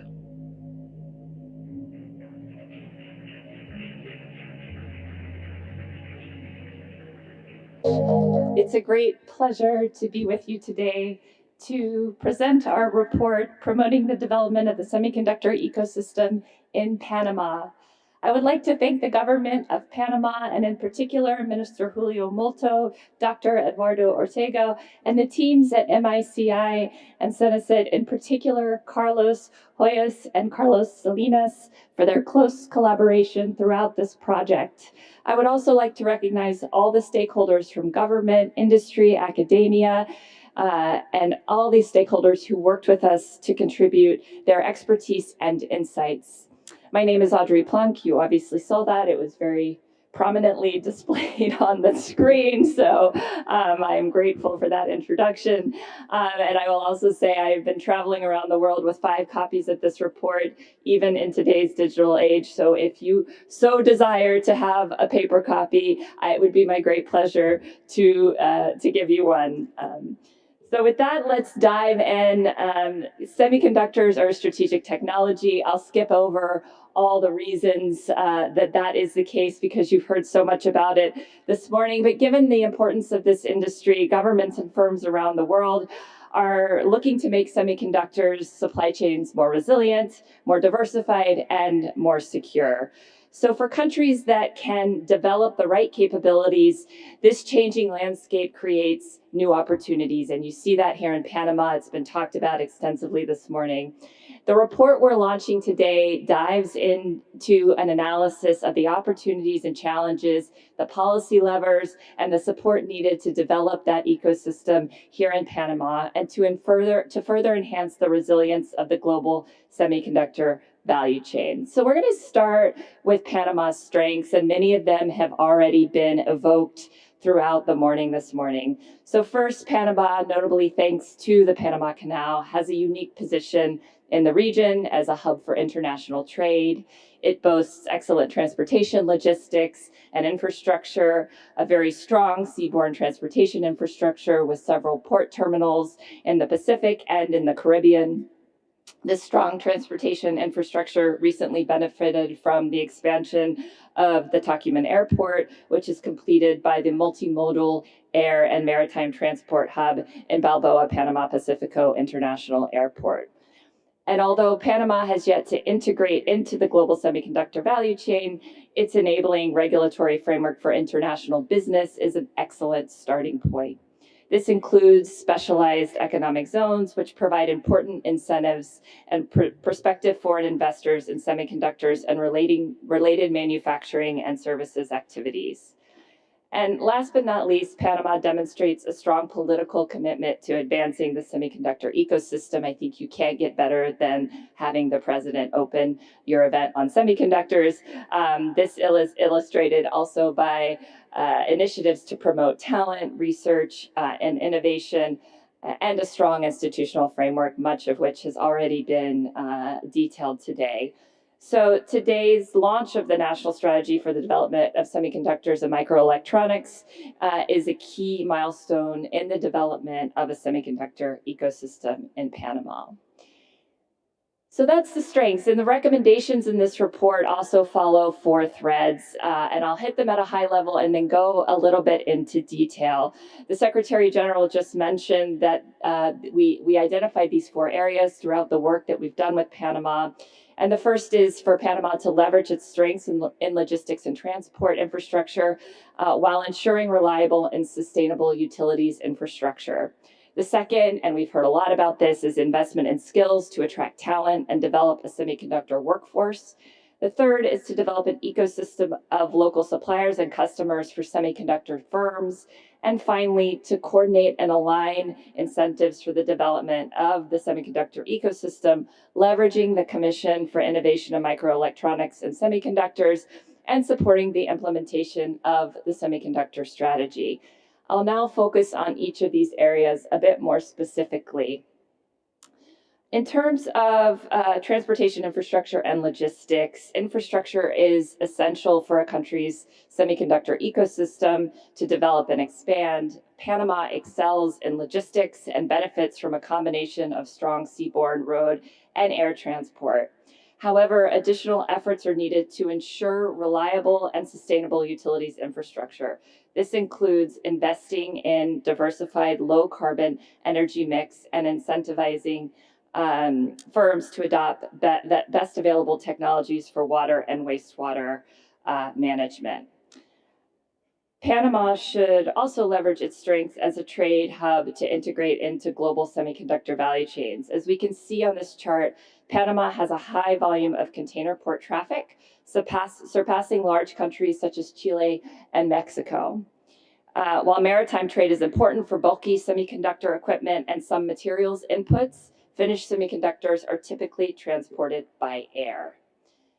Panama also boasts excellent air transportation in addition to the Tocumen International Airport. The smaller scale airport of Panama Pacifico International Airport benefits from a strategic location within the Panama Pacifico Special Economic Zone and with close connections to the Panama Canal. And this provides a multi-mode hub for air and maritime transport. Beyond transport infrastructure, semiconductor manufacturing requires abundant water and electricity. This chart shows that Panama has abundant freshwater resources with around 31,000 cubic meters per capita in 2021. Panama well surpassed the OECD average by a significant margin, which is about 9.3 thousand cubic meters. But we've also noticed a steady decline in available freshwater resources since 2020, so something to pay attention to. This is of particular concern for 2 reasons. The first is that fresh water is needed to sustain the operation of the Panama Canal. For example, the severe drought in 2023 and early 2024 resulted in significantly reduced freshwater resources and led to transit restrictions in the canal. Water in Panama also means electricity. In 2023, nearly half of Panama's electricity generation came from hydropower. And so Panama should enhance efforts to ensure reliable and sustainable utilities infrastructure by further investing in diversified low carbon energy mix and by incentivizing firms to adopt best available technologies for water and wastewater management.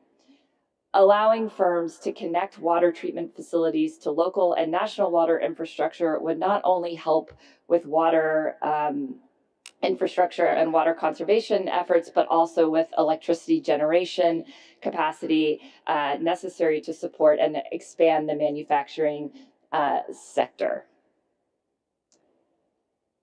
So moving on to investment in skills and attracting talent to develop a semiconductor workforce. If infrastructure is essential to facilitate a domestic ecosystem, its talent is what will determine the success of the industry. And this is a transversal challenge we see across every country that we work with, even those with very well-established industries. And talent development has been a long-standing priority for Panama as part of a broader strategic push towards the manufacturing and high-tech sectors. However, Panama has a small manufacturing base, representing only 17% of total employment in the industrial sector in 2002, which means that the scope for finding talent and skills for semiconductor manufacturing is limited. Looking at education, educational attainment in Panama remains relatively low as the country struggles with high dropout rates. In 2023, the average level of schooling in Panama was only 10.68 years, equivalent to completing lower secondary education. A more skilled workforce for semiconductors requires investment in both STEM and English, starting from childhood. Data from the OECD Program for International Student Assessment, as you may know it as PISA, show that there is considerable space and room for improvement in Panama. In 2022, only 16% of Panamanian students achieved level 2 proficiency, compared with an OECD average of 69%. In science, 38% of Panamanian students achieved level 2 proficiency, compared with the OECD average of 76%. We will be having new PISA data coming out very soon, so we'll be interested to see how Panama develops over time. Specific measures to strengthen STEM and primary and secondary education should include promoting the use of technology-based teaching methods. We heard a lot about that today. Encouraging hands-on learning, introducing STEM role models, providing students with real-world applications of STEM, devoting more hours to STEM in the curriculum, and encouraging more girls to follow STEM specializations. Likewise, Panama should strengthen English skills starting from early ages, including for both academic and technical careers. For example, the Specialized Higher Education Technical Institute, which coordinates technical and highly specialized tertiary vocational education, requires English proficiency for its vocational programs and offers English laboratories. Developing national education and training programs, semiconductor manufacturing needs technical occupations related to STEM professionals, mid-level professionals in science and engineering, as well as machine operators and assemblers. As of August 2023, there were more than 50,000 workers in these roles in Panama, accounting for approximately 2.9% of the total workforce. However, of these, only 208 were assemblers, which are needed in the semiconductor assembly, testing, and packaging part of the supply chain. A logical entry point for Panama in the value chain of semiconductors. This is perhaps not surprising, since currently there's not a strong job market here in Panama for students pursuing training in semiconductor-specific fields. And with limited demand for semiconductor skills or advanced industrial degrees in general, you face a bit of a chicken and an egg problem. So on the one hand, without the existing industry, there is a little lower demand for semiconductor talent. On the other hand, the need for a pre-existing supply of talent will drive the industry. So Talent, as many have said this morning, can take time to develop, and one approach that Panama is taking to address this challenge is to develop semiconductor-specific skills in anticipation of a domestic industry developing. And this is being done both domestically and through further enhanced international collaboration to bring in trainers and to help the development of a local semiconductor workforce.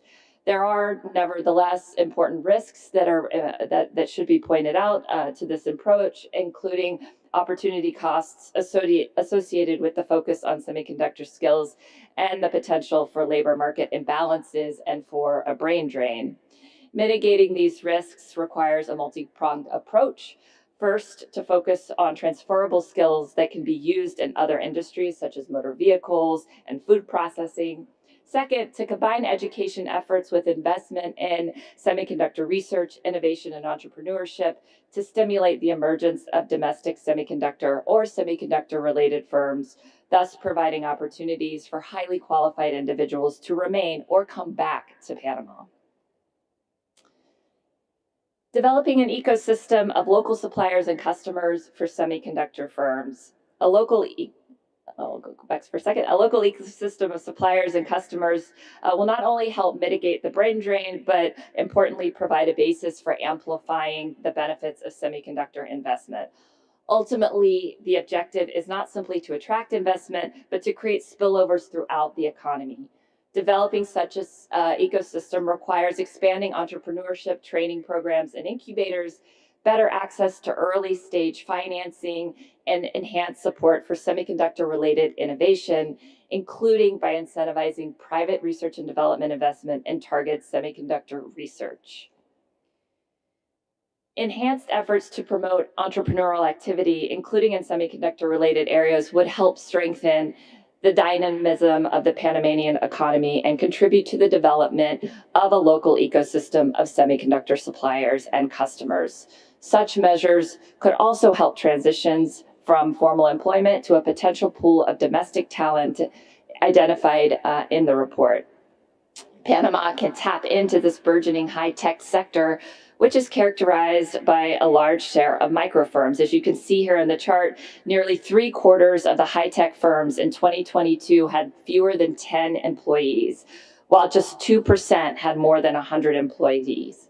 This reflects the early stage nature of the ecosystem here in Panama and the enormous scope and potential for development. Expanding the capacity of existing startup incubators and accelerators could benefit the semiconductor ecosystem and the high-tech sector, and more broadly, the Panamanian economy.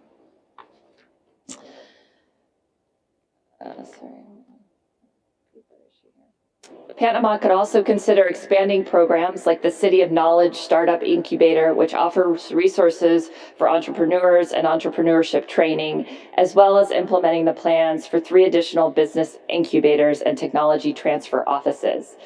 Measures to help finance entrepreneurial activity are also important. For example, Panama would benefit from a dedicated early stage financing vehicle to support the development of local innovative firms, including those providing material inputs to service semiconductor firms, as well as startups in semiconductor design.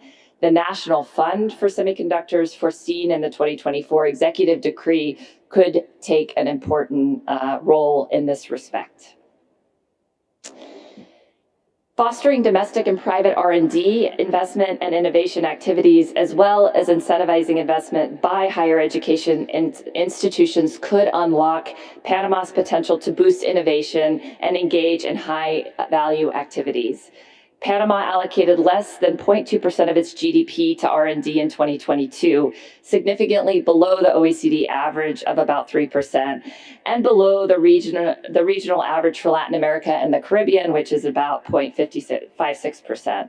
Leveraging private investment and innovation is particularly important here in Panama, where in 2021, the government accounted for more than half of the total investment in R&D in Panama. Though foreign investment accounted for a large share of Panama's R&D expenditure. In contrast, private investment from domestic Panamanian firms remained very limited, as was the investment from higher education and nonprofit institutions.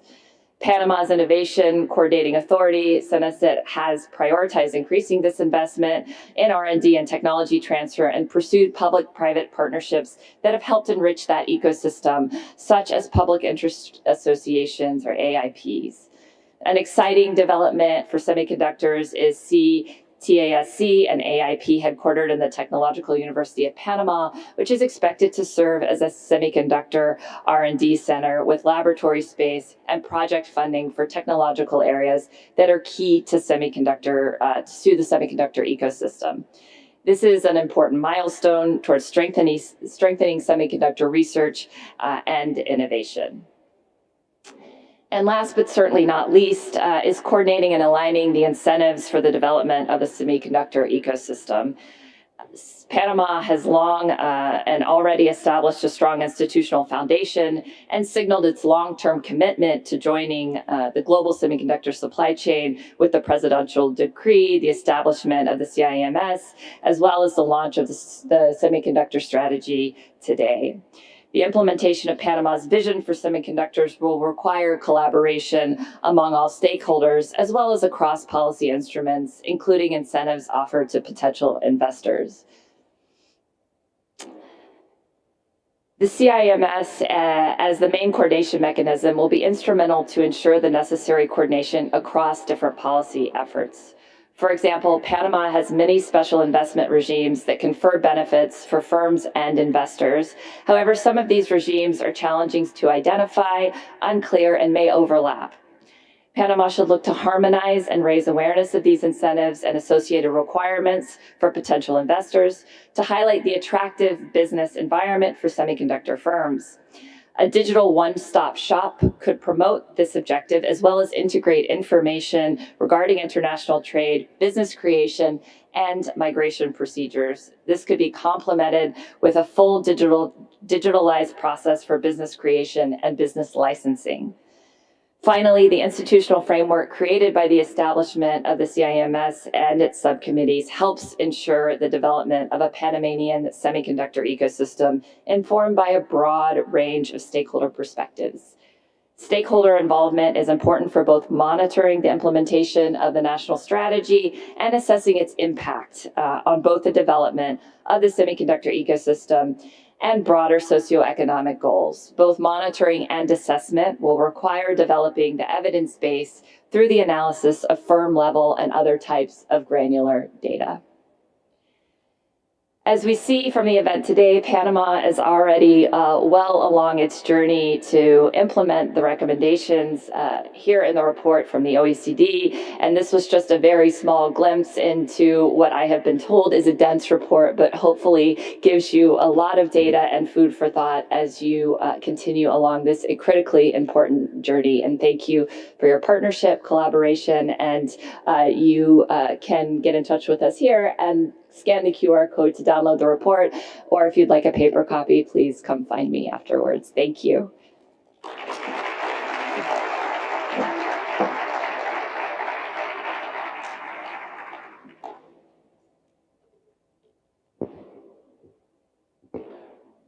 Panama has competitive advantages, geographic positioning, logistic platform, connectivity, international connectivity, economic and political stability, reaffirming its service for the sustainable development.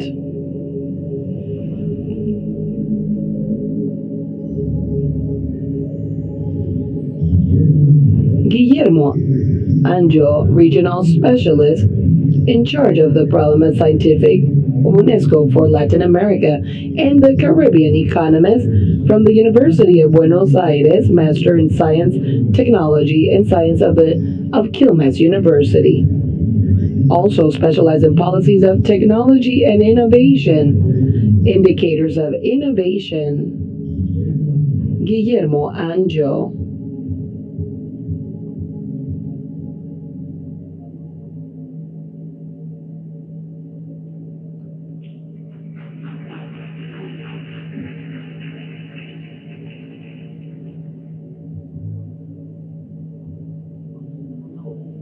So we have the good news on the last one. And the bad news is that I have to compete with lunch and the anxiety of food. So I am going to try to be. So once again, I don't know which authorities are still here or not, but what I can do is thank Dr. Eduardo as secretary. I thank you for the support that we have been having alongside with you. And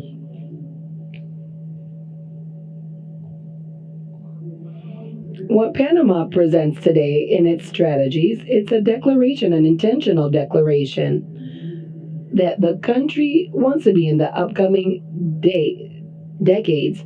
They want to be a leader in this area. Technological future will not come only from outside. It must be decided from inside with its own priority and with its own people. AI is transforming the way how we learn, how we produce, the way how we communicate.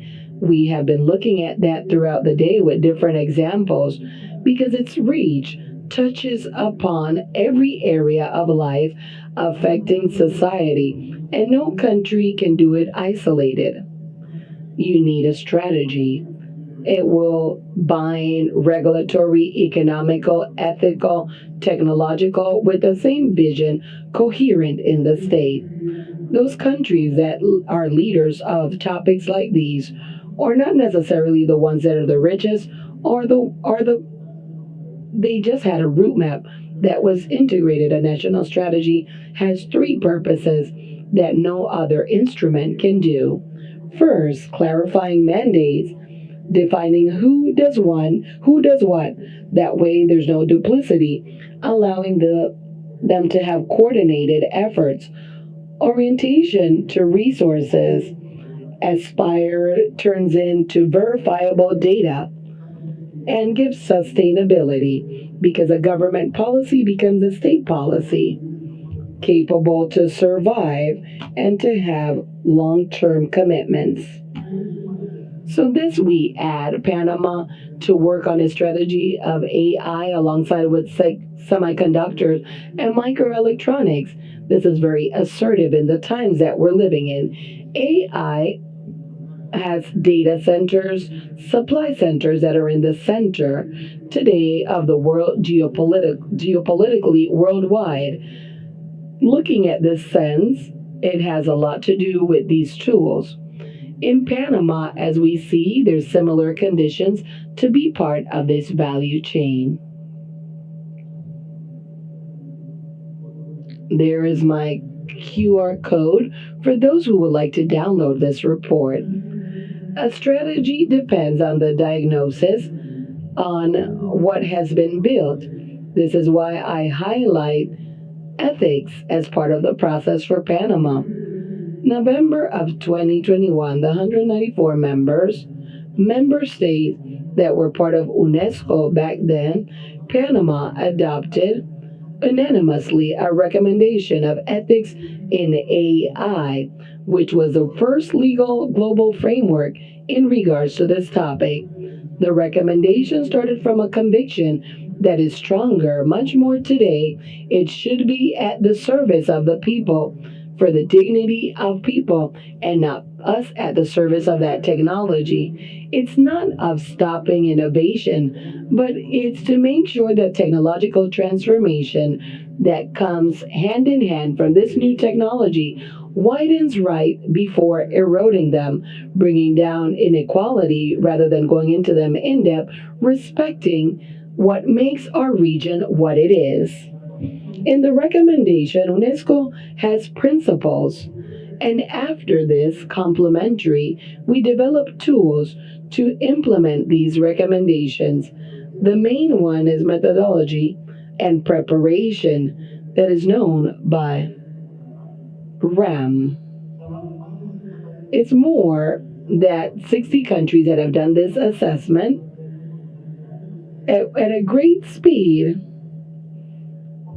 So, RAM, why is it important? In essence, it's an image of how the country is with AI. And for this, it analyzes different areas: judicial, legal framework, governance, social dimension that has to do with the trust of the citizens, action, and the scientific and educational dimension that measures talent, investigation, and formation, economical that looks into the investment and entrepreneurship and its potential, and the infrastructure that looks into data and the effort in a whole. We have seen many variants that make these conditions of Panama very particular in these dimensions. The results of the RAM of this assessment is not to look into a ranking, but to establish the starting point that allows us to identify gaps and priorities. Based on this, designing policies. I would like to highlight as well how RAM was done in Panama. So, under the leadership of SENACID, UNESCO coordinated with NUDP. The representative was here, processed in 2 time frames: a rigorous documental investigation, second, multi-sectorial validation. So the second stage with 4 in-persons air in March of 2026 in Chitre, David, and Panama. Around 80 stakeholders of the government, academia, private sector, fintech, civil society, and international entities were part of this. So this was strategic with this diagnosis to build something that looked at all the dimensions of the country. This picture tells us that Panama is looking at a strategic opportunity that is real, that they can become a responsible regional effort for AI. There's structures that are at a macroeconomical standpoint of view and a geographic positioning that throughout the years we have seen, and also the free zone as a platform. So there's also 7 submarine cables, and also that turn the country in to a digital convergence for the whole world. So this is renewable, a status of negative carbon, and also with AI demands more electricity.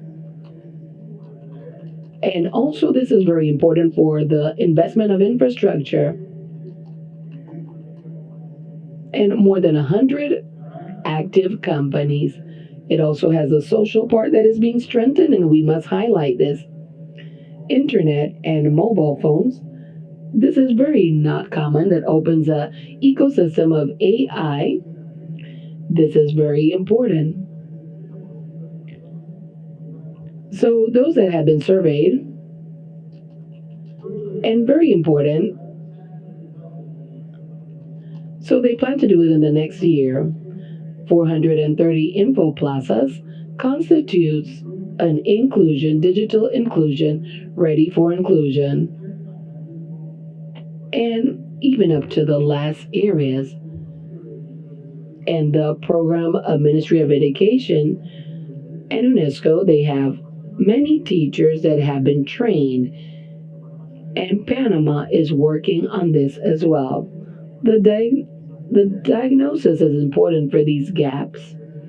The investments are situated in the GDP that is under the average regionally, with the ambition of 1.0 for 2029. More than 70 investigators of AI of an average of Latin America. We still have asymmetry in regards to access and connectivity, and computing system in high performance is still not a reality. But SENACID is important, is to find the gap with precision is a first step. The potential of AI in Panama is 2.1, 2.4 annually, and making use of it right to 0.4% at this current moment is very important for that public policy. We have an opportunity to grow, and we have an opportunity to invest. There's something else that the country people must know.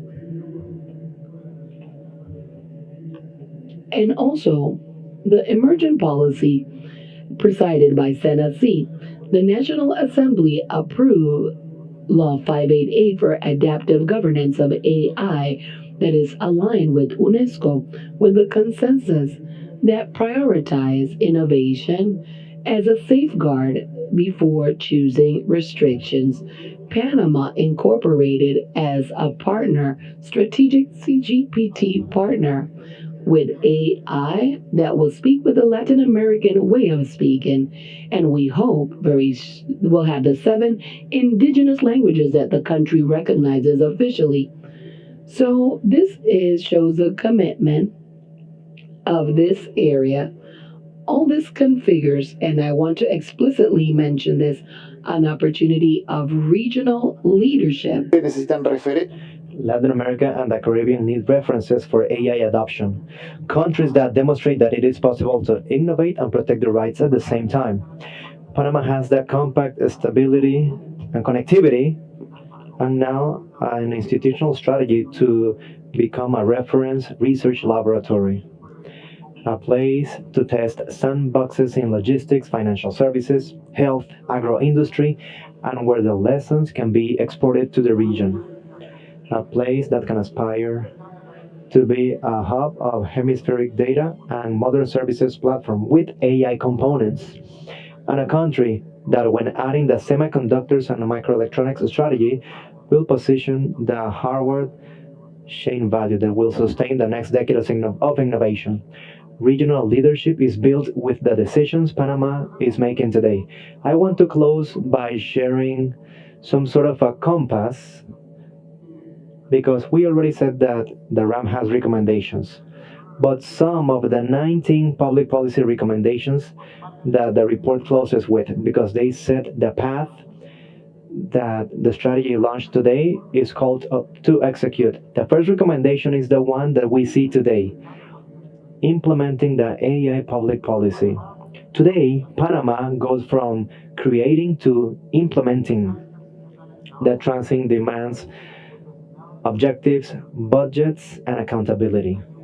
The second is consolidating the institutional governance structure, providing the National Commission and an AI technical commission with specialized profiles, independent budget, and consult with academia and civil society. The challenge is to turn this into an operational capability. The report also recommends to include technical and ethical capabilities. The consults identified that the government has to be available to the market. The state can establish transparency standards for the algorithms, non-discrimination, and auditability without waiting for additional laws. It is a powerful level, and it's available to us.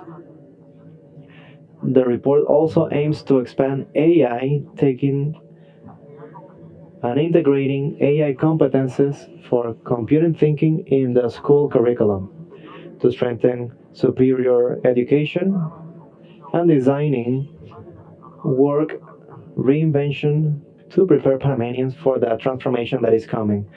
And for the future, the report invites to capitalize connectivity convergence to position the country as a hemispheric data hub and develop an AI sustainable public policy that can turn the status of a carbon negative country in a competitive advantage. May the AI in Panama also be a green AI.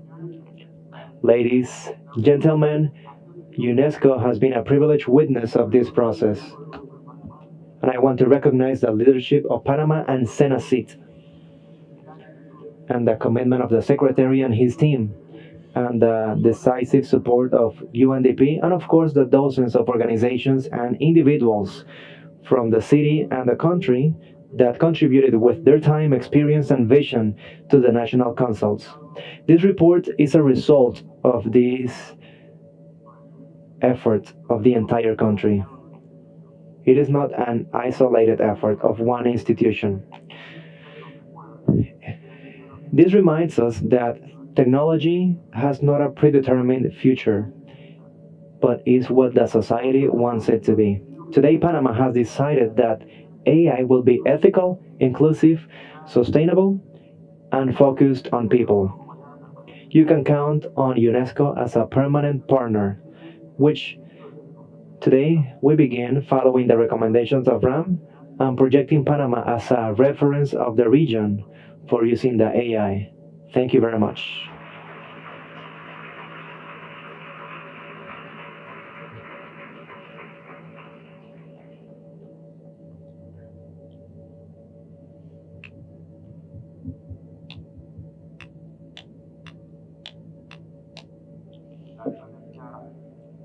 The National Strategy for AI promotes the safe, responsible, and productive use of new technologies, as well as the development of human talent, infrastructure, data governance, ethics, cybersecurity, and investment.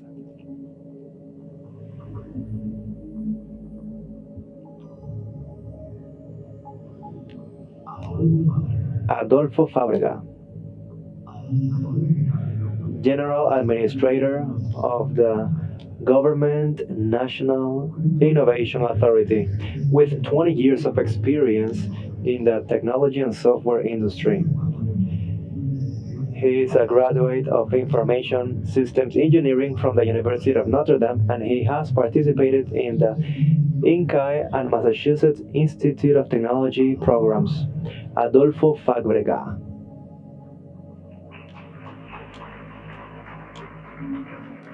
Thank you. So, I know we are skipping lunch, so I'm going to be quick, but to us, it is important to tell you about the things that are happening and how all of it fits in the AI semiconductors and microelectronics strategy that Senacid introduced today. So let me tell you about the value we represent in the projects we are executing and our roadmap for AI, meaning how the government roadmap fits in the strategy. Let me tell you about different axes for projects and programs we are executing in the Innovation Authority. Let me begin with the essential. These things that we need if we want to have an impact in terms of artificial intelligence. And I want to highlight, first of all, interoperability. If we want to bring ahead a new AI strategy, then interoperable data is key. For that, in the Innovation Authority, we made progress with the bus integration. And these already have the first 86 APIs that are already operating. APIs is one thing, and right now it is already a part of the different organizations, for example, ANATI, the tax office, meaning that in some processes it's not going to ask for certain document because the government already has this data. In terms of executive governance, well, we have talked about this. And in terms of computing sovereignty, I want to highlight the fact that we have a government cloud localized in Panama. However, together with the IDB, we are executing an extension of this cloud. This is something that is in process, and before the end of the year, it is a part of our plan to execute this. And this cloud will triple the capability that the government cloud has in computing sovereignty. But most of all, this cloud is the first one enabled for AI, meaning it has GPUs that will be used by the national government for citizens' services. Just to give you an idea, in terms of computing, the national government it's not consuming too much. For example, the government cloud consumes around 4 petabytes of data. If you compare this to a company, it's still not that much.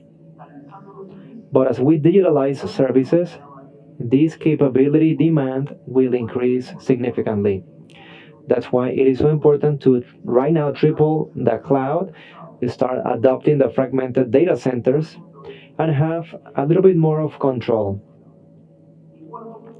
The fourth key point, and I saw the director of technology of the Electoral Tribunal, and we're working with them with, on a unified digital identity, and that is key for everything we're working on, not only for authentication, but for a facility for all citizens' data to be used automatically in a process so that we don't need to do a re-entry of data in every step. And of course, we have all the cybersecurity matter. I can ask, who of you considers that Panama is behind in terms of cybersecurity? Well, I can tell you that in the last year, in cybersecurity at the government level, we have seen a significant change. And I have to give credit to the sub-administrator, Francisco Aguinar, and Alfonso Pons, the director of cybersecurity, because they have made a 180 degrees change for one specific thing, which is essential. In the national government, we always respond to something reactively, but now we have worked on in a proactive way. And we have created the Cybersecurity Government SOC. It is a team of people that is monitoring every day that is happening on social media, irregular behaviors, and all devices that are a part of our surface. Not all. We have some to cover, and other organizations that are still not covered. We began with the essential. But the proactive cybersecurity team right now is much better than what we had. And the reality is that what we have in terms of cybersecurity is really, really good.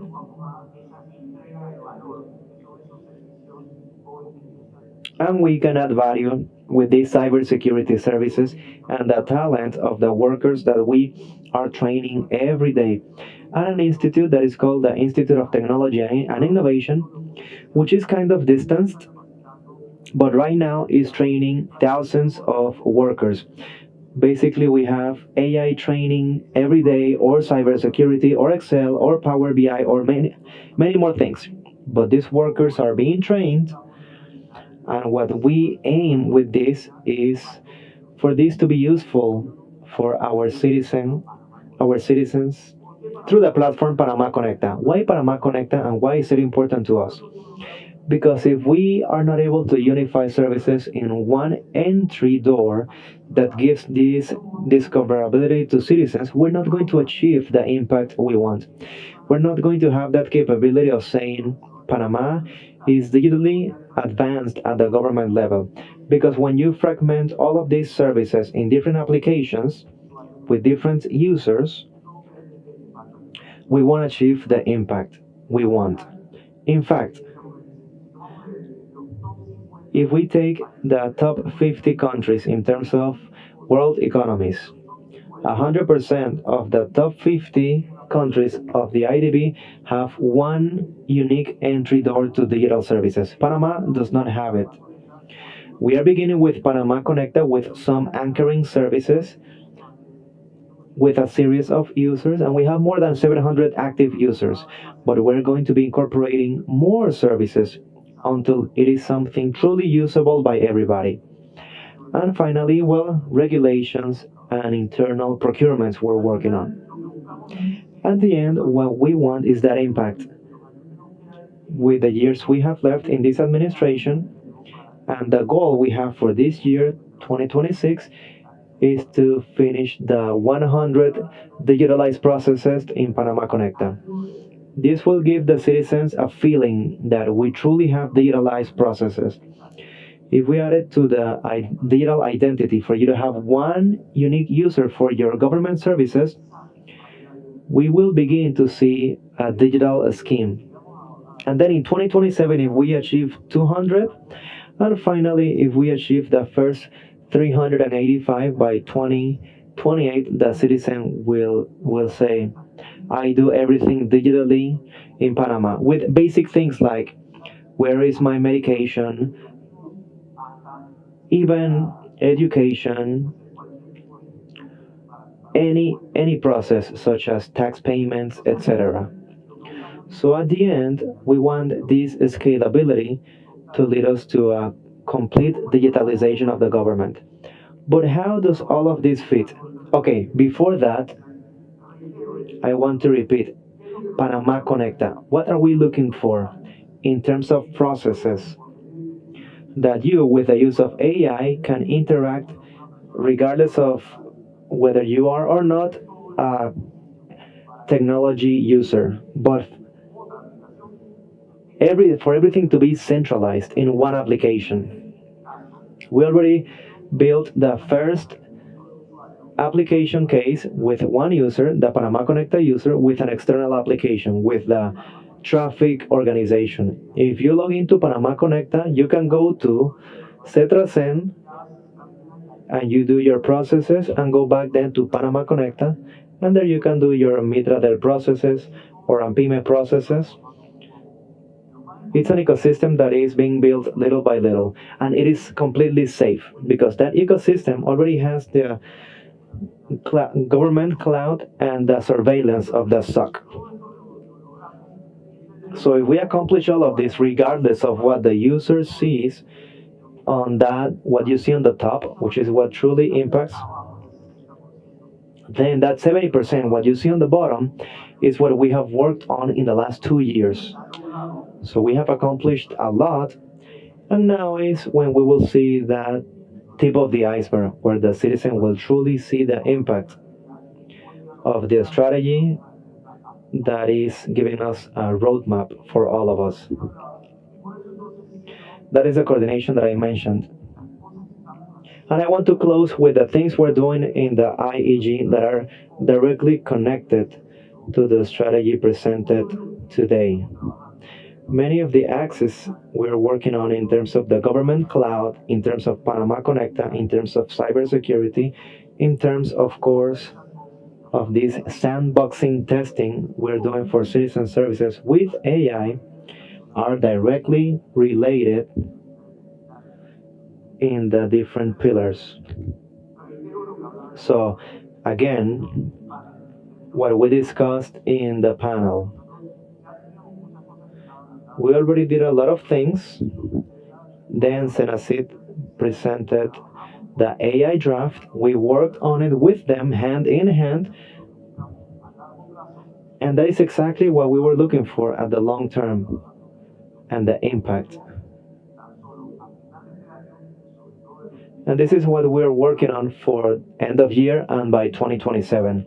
And we will see it with the services that we provide to our citizens. I would love to have 1 more hour, but at least I gave you a preview of what's to come.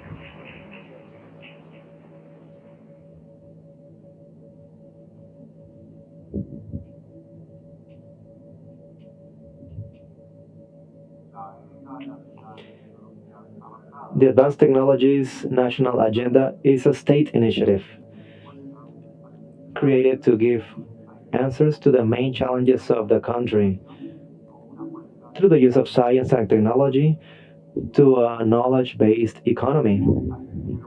We will now receive Rodolfo Abonge, National Director of Planning from the Ministry of Economies.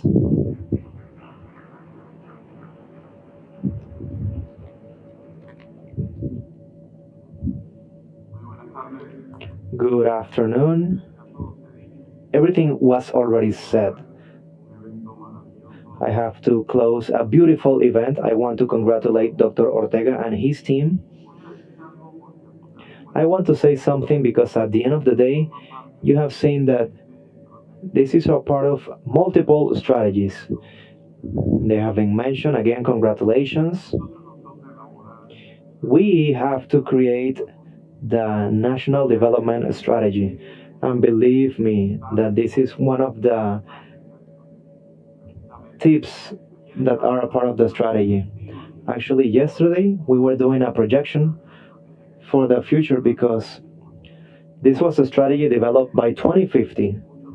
And this topic and many other topics that were mentioned today are a part of what we are seeing as the tip of the spear of the future of the country. It is an honor for me to represent the Minister of Economy and Finances for closing this event. And I want to repeat the support of the Ministry to the national strategy launched today. Because financial growth in the 21st century will rely less and less on natural resources and traditional competitive advantages. And it will rely on the capability of generating knowledge, innovation, and new chains. Administrating responsibly public resources is necessary, but administrating well the present only makes sense if at the same time we are building the capabilities that will allow sustainable growth for the future. Just like our president mentioned during his speech, this type of initiatives is a part of the country agenda and the agenda of this government. AI and microelectronics are definitely two of those technologies that are transforming the world economy. But the main challenge for Panama,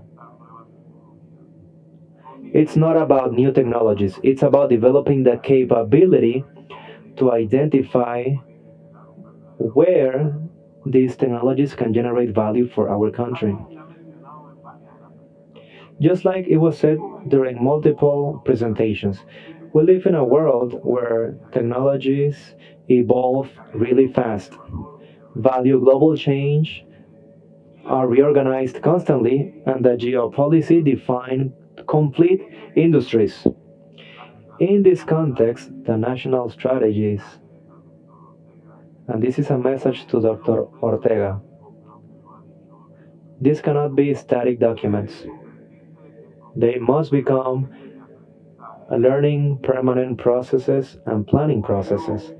Therefore, from the Planning National Directorate and the Ministry of Finances, we're supporting in strengthening the capabilities of competitive intelligence, and we are a permanent ally with Senacid in this strategy. Perspective helps us prepare for different futures.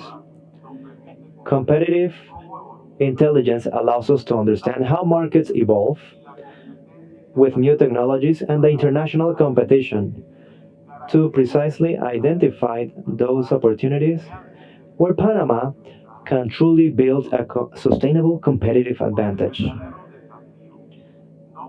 Because the true challenge is not about participating in all emerging industries.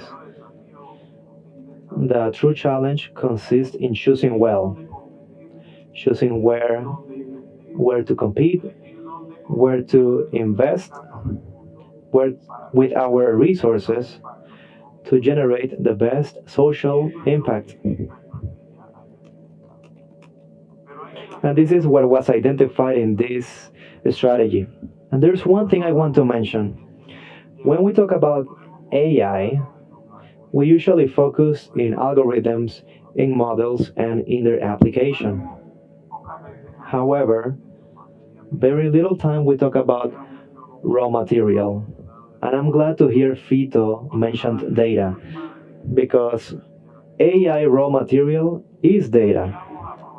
If we want to make the most out of the potential of AI, we need to accelerate with the same determination. We need, just like it was said, institutions that are interoperable, digitalized processes, common standards, data governance, and a national infrastructure that allows to share information safely and on time. Because an AI strategy cannot be developed on fragmented or unfragmented knowledge. AI relies on data, and its analysis is only possible when you have good quality data. Without data, there's no way it can learn.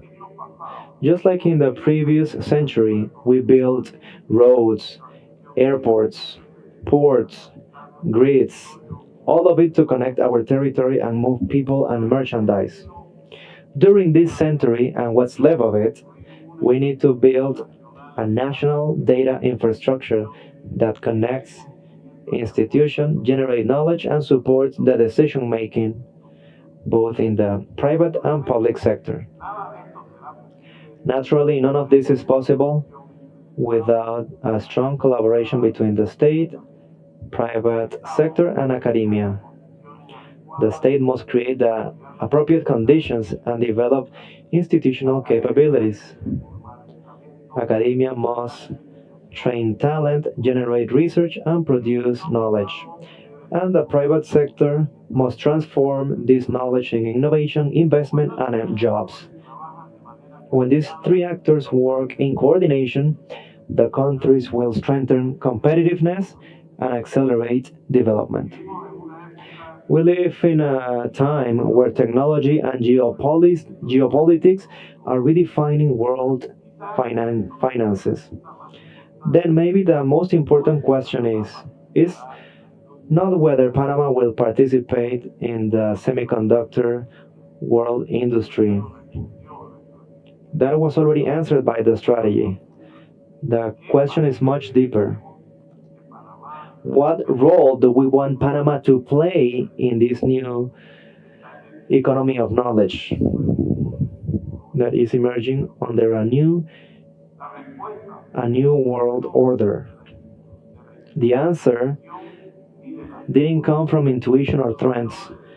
It came from developing precisely in Senaseed a permanent capability for strategic intelligence which allowed to understand the world that is coming, to identify our real strengths and build sustainable competitive advantages. Because the future does not belong to those who first adopt the technology. It belongs to those who understand how to use it to generate value. Again, Secretary Ortega, congratulations for this event. It's transcendental. I wish all other government organizations could support us with this type of strategy. Thank you.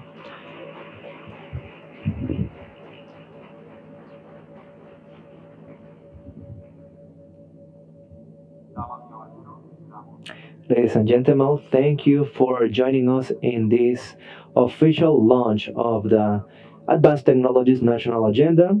We wish you a good afternoon.